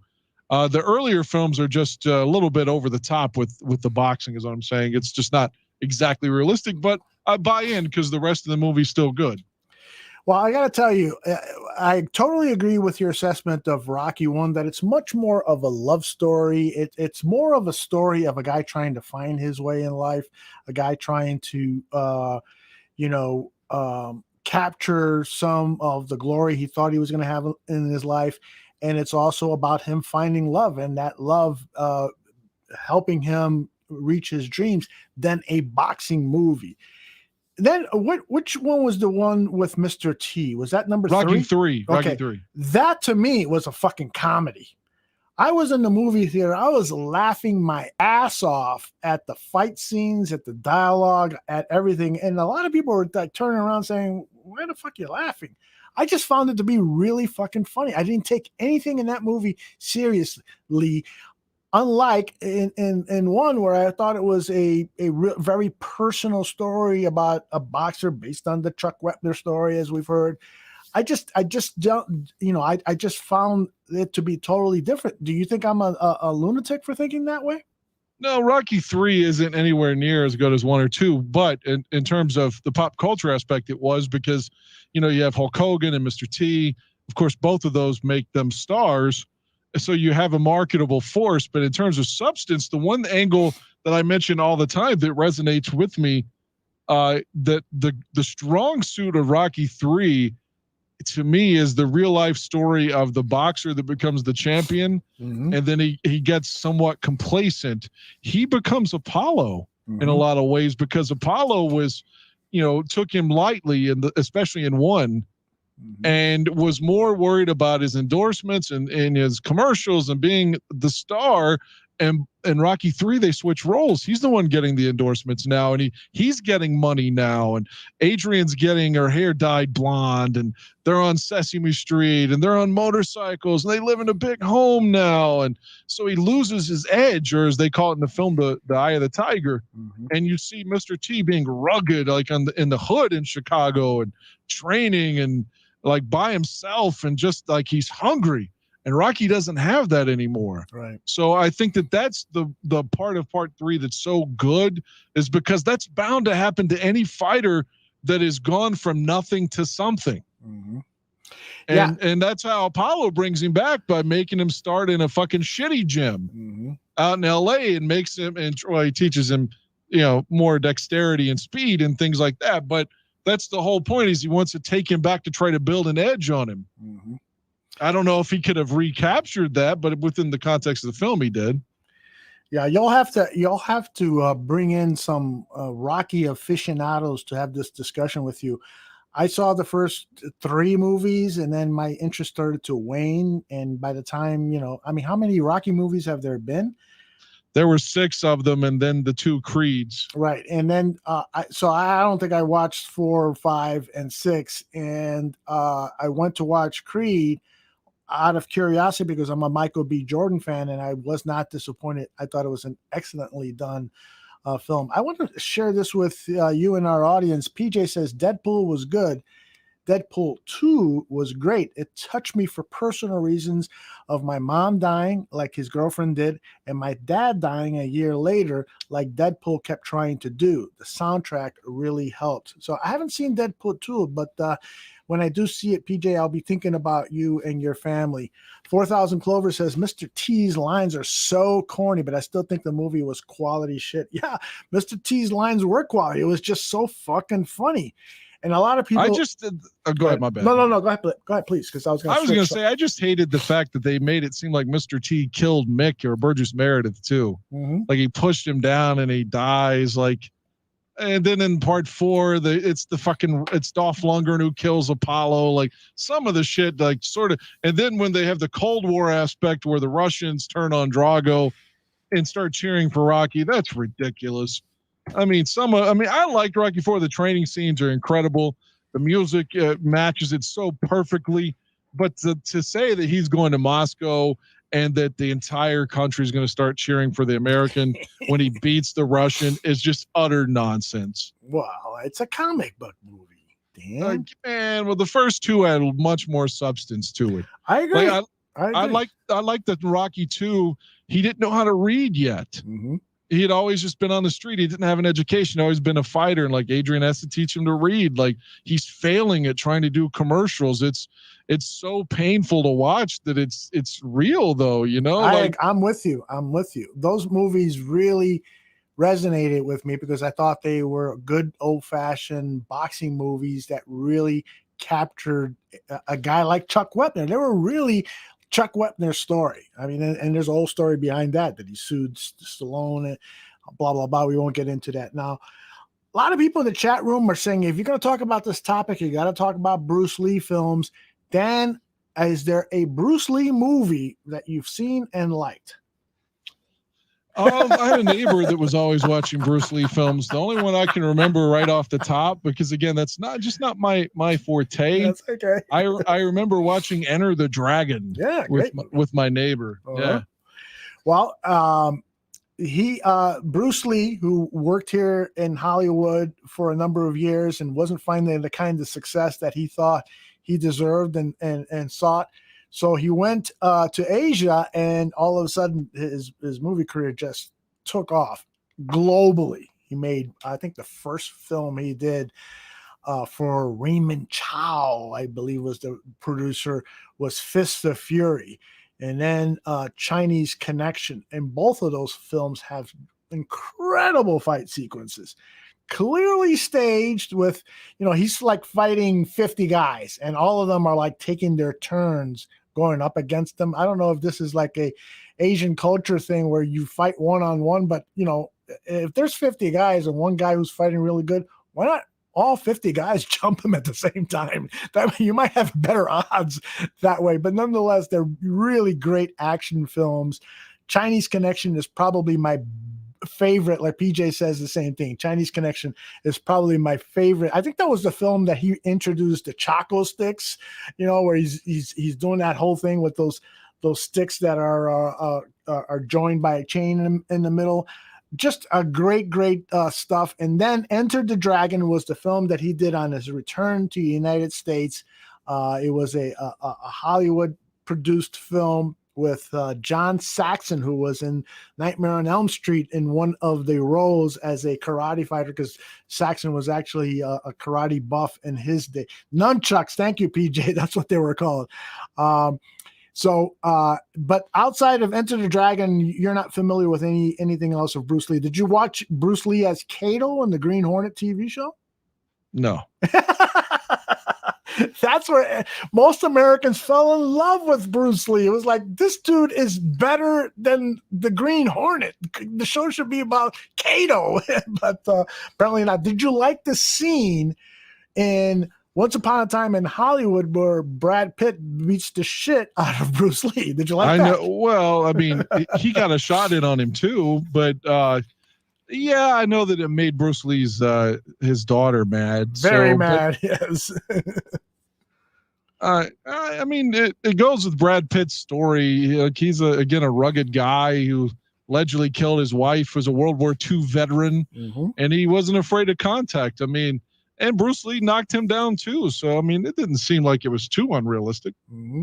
BJ notes that Return of the Dragon was good too, and that one had Chuck Norris, the very hairy, very hirsute. God, that's Chuck one of the Norris. worst films I've ever seen. Is Missing in Action. Missing in Action with Chuck Norris? Oh, I hate that film. I fucking hate it. Excuse you know me. what I do like though, and I know we're almost running out of time. One of the guy, for some reason, it would seem like a guy that I wouldn't like. And I don't know why. It's a guilty pleasure. Okay. For some reason, I enjoy Charles Bronson, and I don't know why. It seems like somebody I wouldn't like, but I enjoy Charles Bronson. Not just the Death Wishes. I've seen a lot of Charles Bronson films, and for some reason, I dig it. I know it's not, I wouldn't. It's almost like I'm talking about porn scenes. Like I would never ask a woman to watch it with me or something, But it's like I'm ashamed of it. But like I said, for some reason I always enjoy the Bronson films. Stephen Mee says that he just watched Tarantino on Rogan's show defending why he made Bruce Lee look like a dick in Hollywood. Yeah, I guess that Tarantino heard stories that Bruce Lee was actually kind of full of himself, and that's the way he chose to portray him. And but a lot of people just disagree with Quentin Tarantino's take on Bruce Lee, particularly his daughter. Doesn't want to see her dad's image besmirched the way it was in that film. We'll have to do some more digging into finding out who really was the real Bruce Lee. Was he a nice guy? Was he a bad guy? Was he just human like the rest of us? People want to know, come on, Dan, give us something. What is your G spot when it comes to fight scenes? You've given us a couple of titles, 2 or 3 titles, but is there a movie that the people can say, all right, well, he likes that name? For just fighting? Yes. Oh, maybe Fight Club, but I like Fight Club for the psychological part of it and the political aspects of it, like them wiping out the debt for everyone. That's such a liberal wet dream, like where they again, when the Pixies are playing at the end, Where's My Mind, after he shoots himself and the buildings fall and everyone's fucking money goes to zero, like they don't owe anything. Like that's it. Like to me, that's what I like about Fight Club, but it happens to have all that fighting in it as well. Right. So I don't know. Like I said, I'm just not a huge like fight guy, I guess. Now I enjoyed boxing.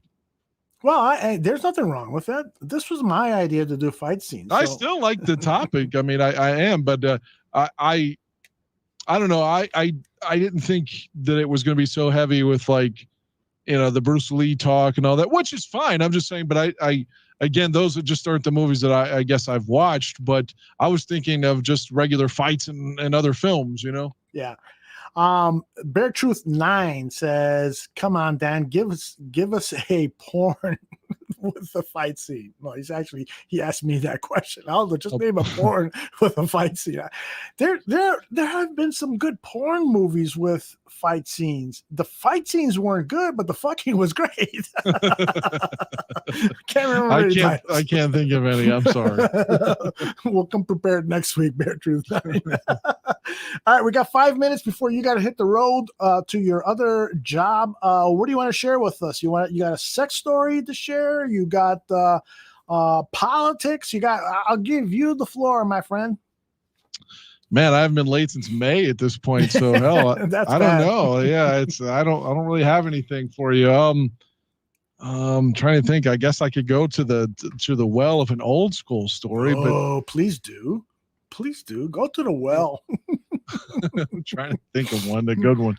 I don't want to let you down. Like again. Well, no, you're never letting me down, Dan. But let me see if I can spark a story from your past. Okay. A woman with humongous breasts. Does that spur any? I've been with some big-breasted ladies, and I like boobage from aid to fucking huge. So me too. I'm the same way. Yeah, my ex-wife had my ex-wife had some tremendous breasts, and she would always think I was fucking with her. I always joked with her because I guess where I'm lighter, like she can get tan really well, and so her nipples were brown, and my nipples are like more flesh or pink or something, And I always joked and said something like, "Oh, you're gonna pull the browns out." I called her tits the browns, and she would get so sensitive about it. Like I was kidding. I loved her breast. Or you're fucking, But she'd always be like, "Fuck you," and like really, really get salty about it. I was like besmirching her brown nipples, which again they look beautiful to me. Yeah, I love brown nipples. Yeah, she had brown nipples, so she always had. Her feet were really brown too. Even if she wasn't tan, like her feet were always brown, which is so odd. But does your wife know that your ex-wife, excuse me, know that you talk about this stuff on this show? I don't know. I don't know. I mean, I don't think I'm saying anything out of school or something. It's not like I'm telling you what makes her come. I mean, what does make her come? No, I'm just kidding. Well, I'm just kidding, and we probably shouldn't talk about your ex-wife. No. Like I think that's just a funny side. Like I said, there's no malice with that at all. Okay. I don't think that. Like I said anything that was objectionable. I mean, I really she would just say, "You're talking about that? What the fuck, Dan?" You know, that's what she'd say. I mean, it's not a big deal. 4,000 Clover says, "I just like tits. Don't care about the size or nipple color or anything." Yeah, I do too, man. God, okay, I will tell you. Here is a small story. Okay. And I don't want to be accused of gay bashing when I say this, because I'm not a gay basher. Right. You've actually had gay sex before, right? No, I've never had gay sex before. But this was actually the night before my mom's service last year, before my mom was going to die. And someone reached out to me on social media, and I'm not trying to get, whatever. This was a person who transitioned. Mm-hmm.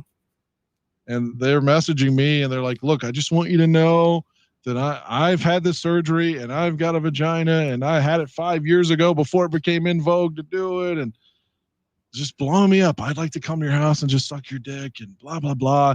And is sending me these photos and like, God, like I guess she had the hormones to become a she, but the breast still looked like a man's breast to me.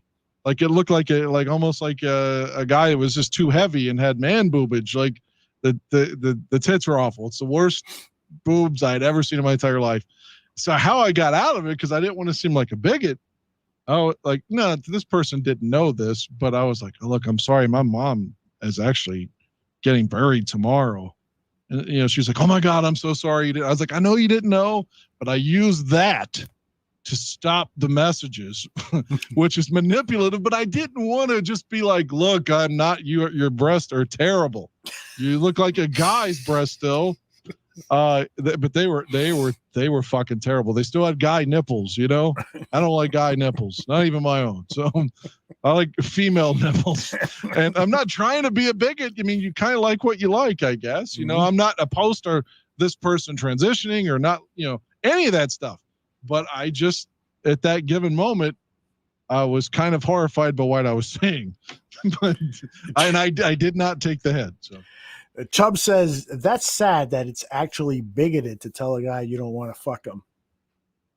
Well, that's everything can be taken out of context and can suddenly be, well, Dan and Aldo said this or Dan said this, and without the full context, something may look bad. So that's all I'm saying.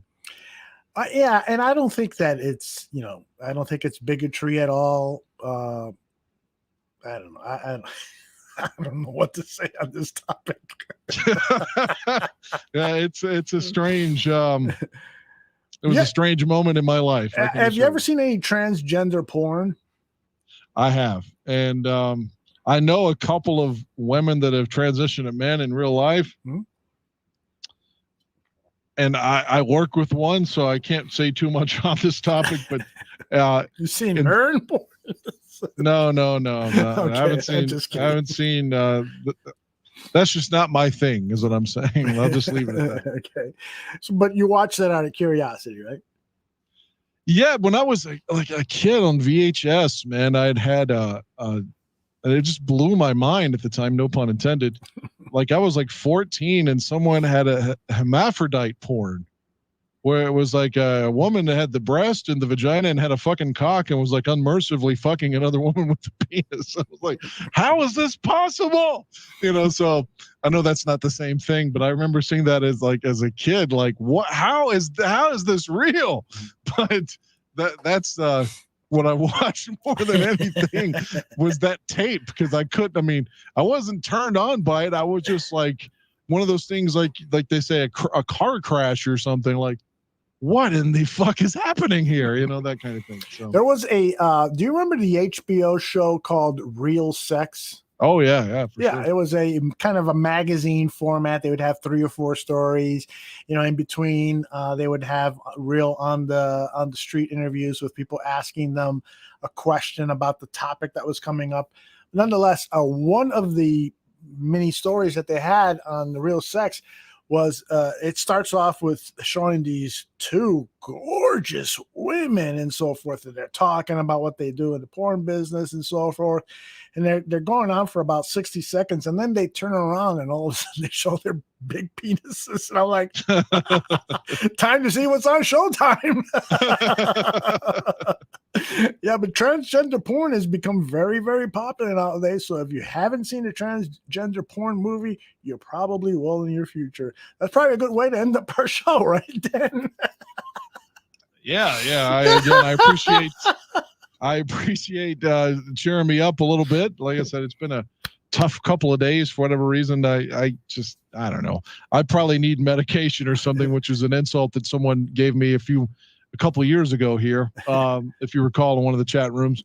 But I've never taken any pills or anything like that. It wasn't an insult. It was a joke. But I feel like if I take a pill to smile, then I'll be a slave to it, Yeah.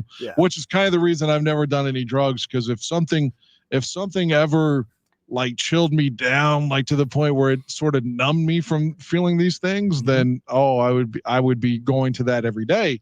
And I don't want that lifestyle at all. Yeah. And and Dan, I can tell you, we all have dark days. Every human being, they can be rich or, surrounded by beautiful women all the time or whatever our dream scenario is. Those people have dark days too. And I'm not saying that to belittle what you've just gone through, because you've grieved in your life and you're missing and so forth. But like PJ says, hang in there, brother. And I'll say that too. There are better days ahead, especially in Cleveland, because I'm going to leave my door unlocked and you can come in. Oh my! There'll be none of that. I can assure you. It's completely platonic. We're going to make our own transgender movie. It is completely platonic. All right, Dad. I love you very much. Safe travels on the next job, and then next week we will be back. We'll talk movies. We won't get booted off by YouTube. I won't have any clips. Hopefully, Aaron Machowski can join us. I think what we're going to talk about are movie heroes in movies that have had such an impact on your life that you say, man, I'll never forget. Like, give me one off the top of your head, Dan. Give me one quick one. A movie hero that you said, man, this guy or gal means so much to me after I watched this movie. In a sports sense, and I know it's based on reality, but like Mark Wahlberg as Vince Papale in Invincible. Yes. To go from the bar to the fucking Eagles is pretty amazing. And he was 31 years old too. And it really happened. Okay. I like that one. To go from just being a super fan like we are to imagine that, like to go from just being a guy on the bar room in the bar room to on Soldier Field. Mm-hmm.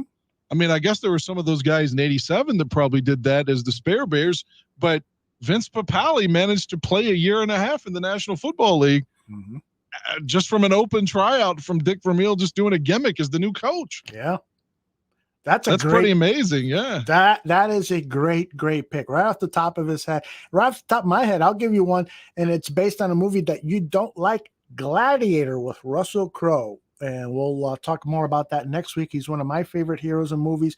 Again, hopefully Aaron will join us for that. I want to thank Greg Braggs for being on the show. It was impromptu, and of course, he delivered as somebody in the chat room says, "Man, Greg has gotten better as a commentator, broadcaster type." And I had no doubt at all that Greg Braggs is a very talented guy, and he's just going to get better and better. Remember the name, Greg Braggs. And also remember, how can you not remember it if you're on Chicago radio? Everybody knows him. How about it? Dan Aguirre. He's ubiquitous. But last thing, and I got to go. Okay. My favorite movie ever, I keep telling you about on here, is on Showtime this month on their app. So you should watch it. I'd love to hear your viewpoints. Eternal Sunshine of the Spotless Mind. You got Kate Winslet coming off the Mayor from Easttown, and Jim Carrey. Great film. Mark Ruffalo's in it as well. I'd love for you to watch it this month. I will definitely watch it. We'll be prepared to talk about it next week. I will let you go, amigo, and be safe out there, okay? You too, man. I got to go. Bye. All right. Bye-bye. That is my buddy Dan Aguirre, and let's see. How should I end up the show? I want to let people know that what is tomorrow? Wednesday, Bar Down Hockey Talk with Vinny and Joey Parisi is on. I don't know if you guys like hockey or not, but if you do, you really need to tune into this show. Either watch it live if you can at 2 p.m. Central, or catch it on demand. These guys know their hockey. They know it really, really well. And so they're going to be talking about all the latest on the Chicago Blackhawks news and also talk about the NHL in general. And then on Thursday morning, it is Mike North and me on the Mike North Advantage. Mike every week has a free pick. You know, Mike has rebranded himself as a top-notch handicapper, and he gives out lots of winning picks. And so you can catch one or two of them here on the Mike North Advantage. And also, he's just a fantastic storyteller. Whether you agree with his take on things or not, Mike is guaranteed to give you a good laugh and entertain you for the hour that we're on the show. That is 9:30 a.m. Central. And again, you can catch the replay on demand whenever you want on our YouTube channel or any of our podcast outlets, iTunes, Spotify, Podbean, you name it. We're there.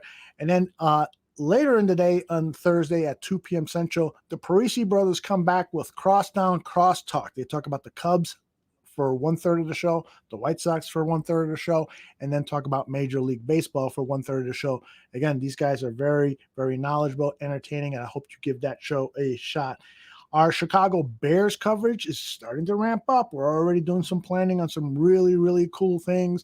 We're going to have shows coming back like Buffon 55, Bear Football, Fantasy Football Goon is coming back. Lots of the titles that you know and like will be back very soon. And then also we've got a couple of surprises for you that we're working on with our football coverage. So we are really, really looking forward to this fall. And if you want to help us support the bar room, you can get a hat, very reasonably priced. This one, I just got this one. Looks pretty fucking good if you ask me. And Bear Truth says, all jokes aside, had fun, had a great night. Yeah, thanks, Bear Truth. Sorry about the delays with the YouTube stuff. I'm going to have to be much more careful about what I play. I hate it when the shows are delayed or interrupted like that by YouTube. But again, I just don't fucking get it. I'm grabbing these clips from YouTube itself. I'm just replaying stuff that's already on there. So I don't understand why they have a problem with that. But be that as it may, that's our show for tonight. I will, the next time I see you will be on the Mike North Advantage, but try to check out that hockey show if you like to talk hockey. It is Bar Down. It is tomorrow morning at 2 p.m. Central, or catch it on demand. All right. Goodbye, everybody.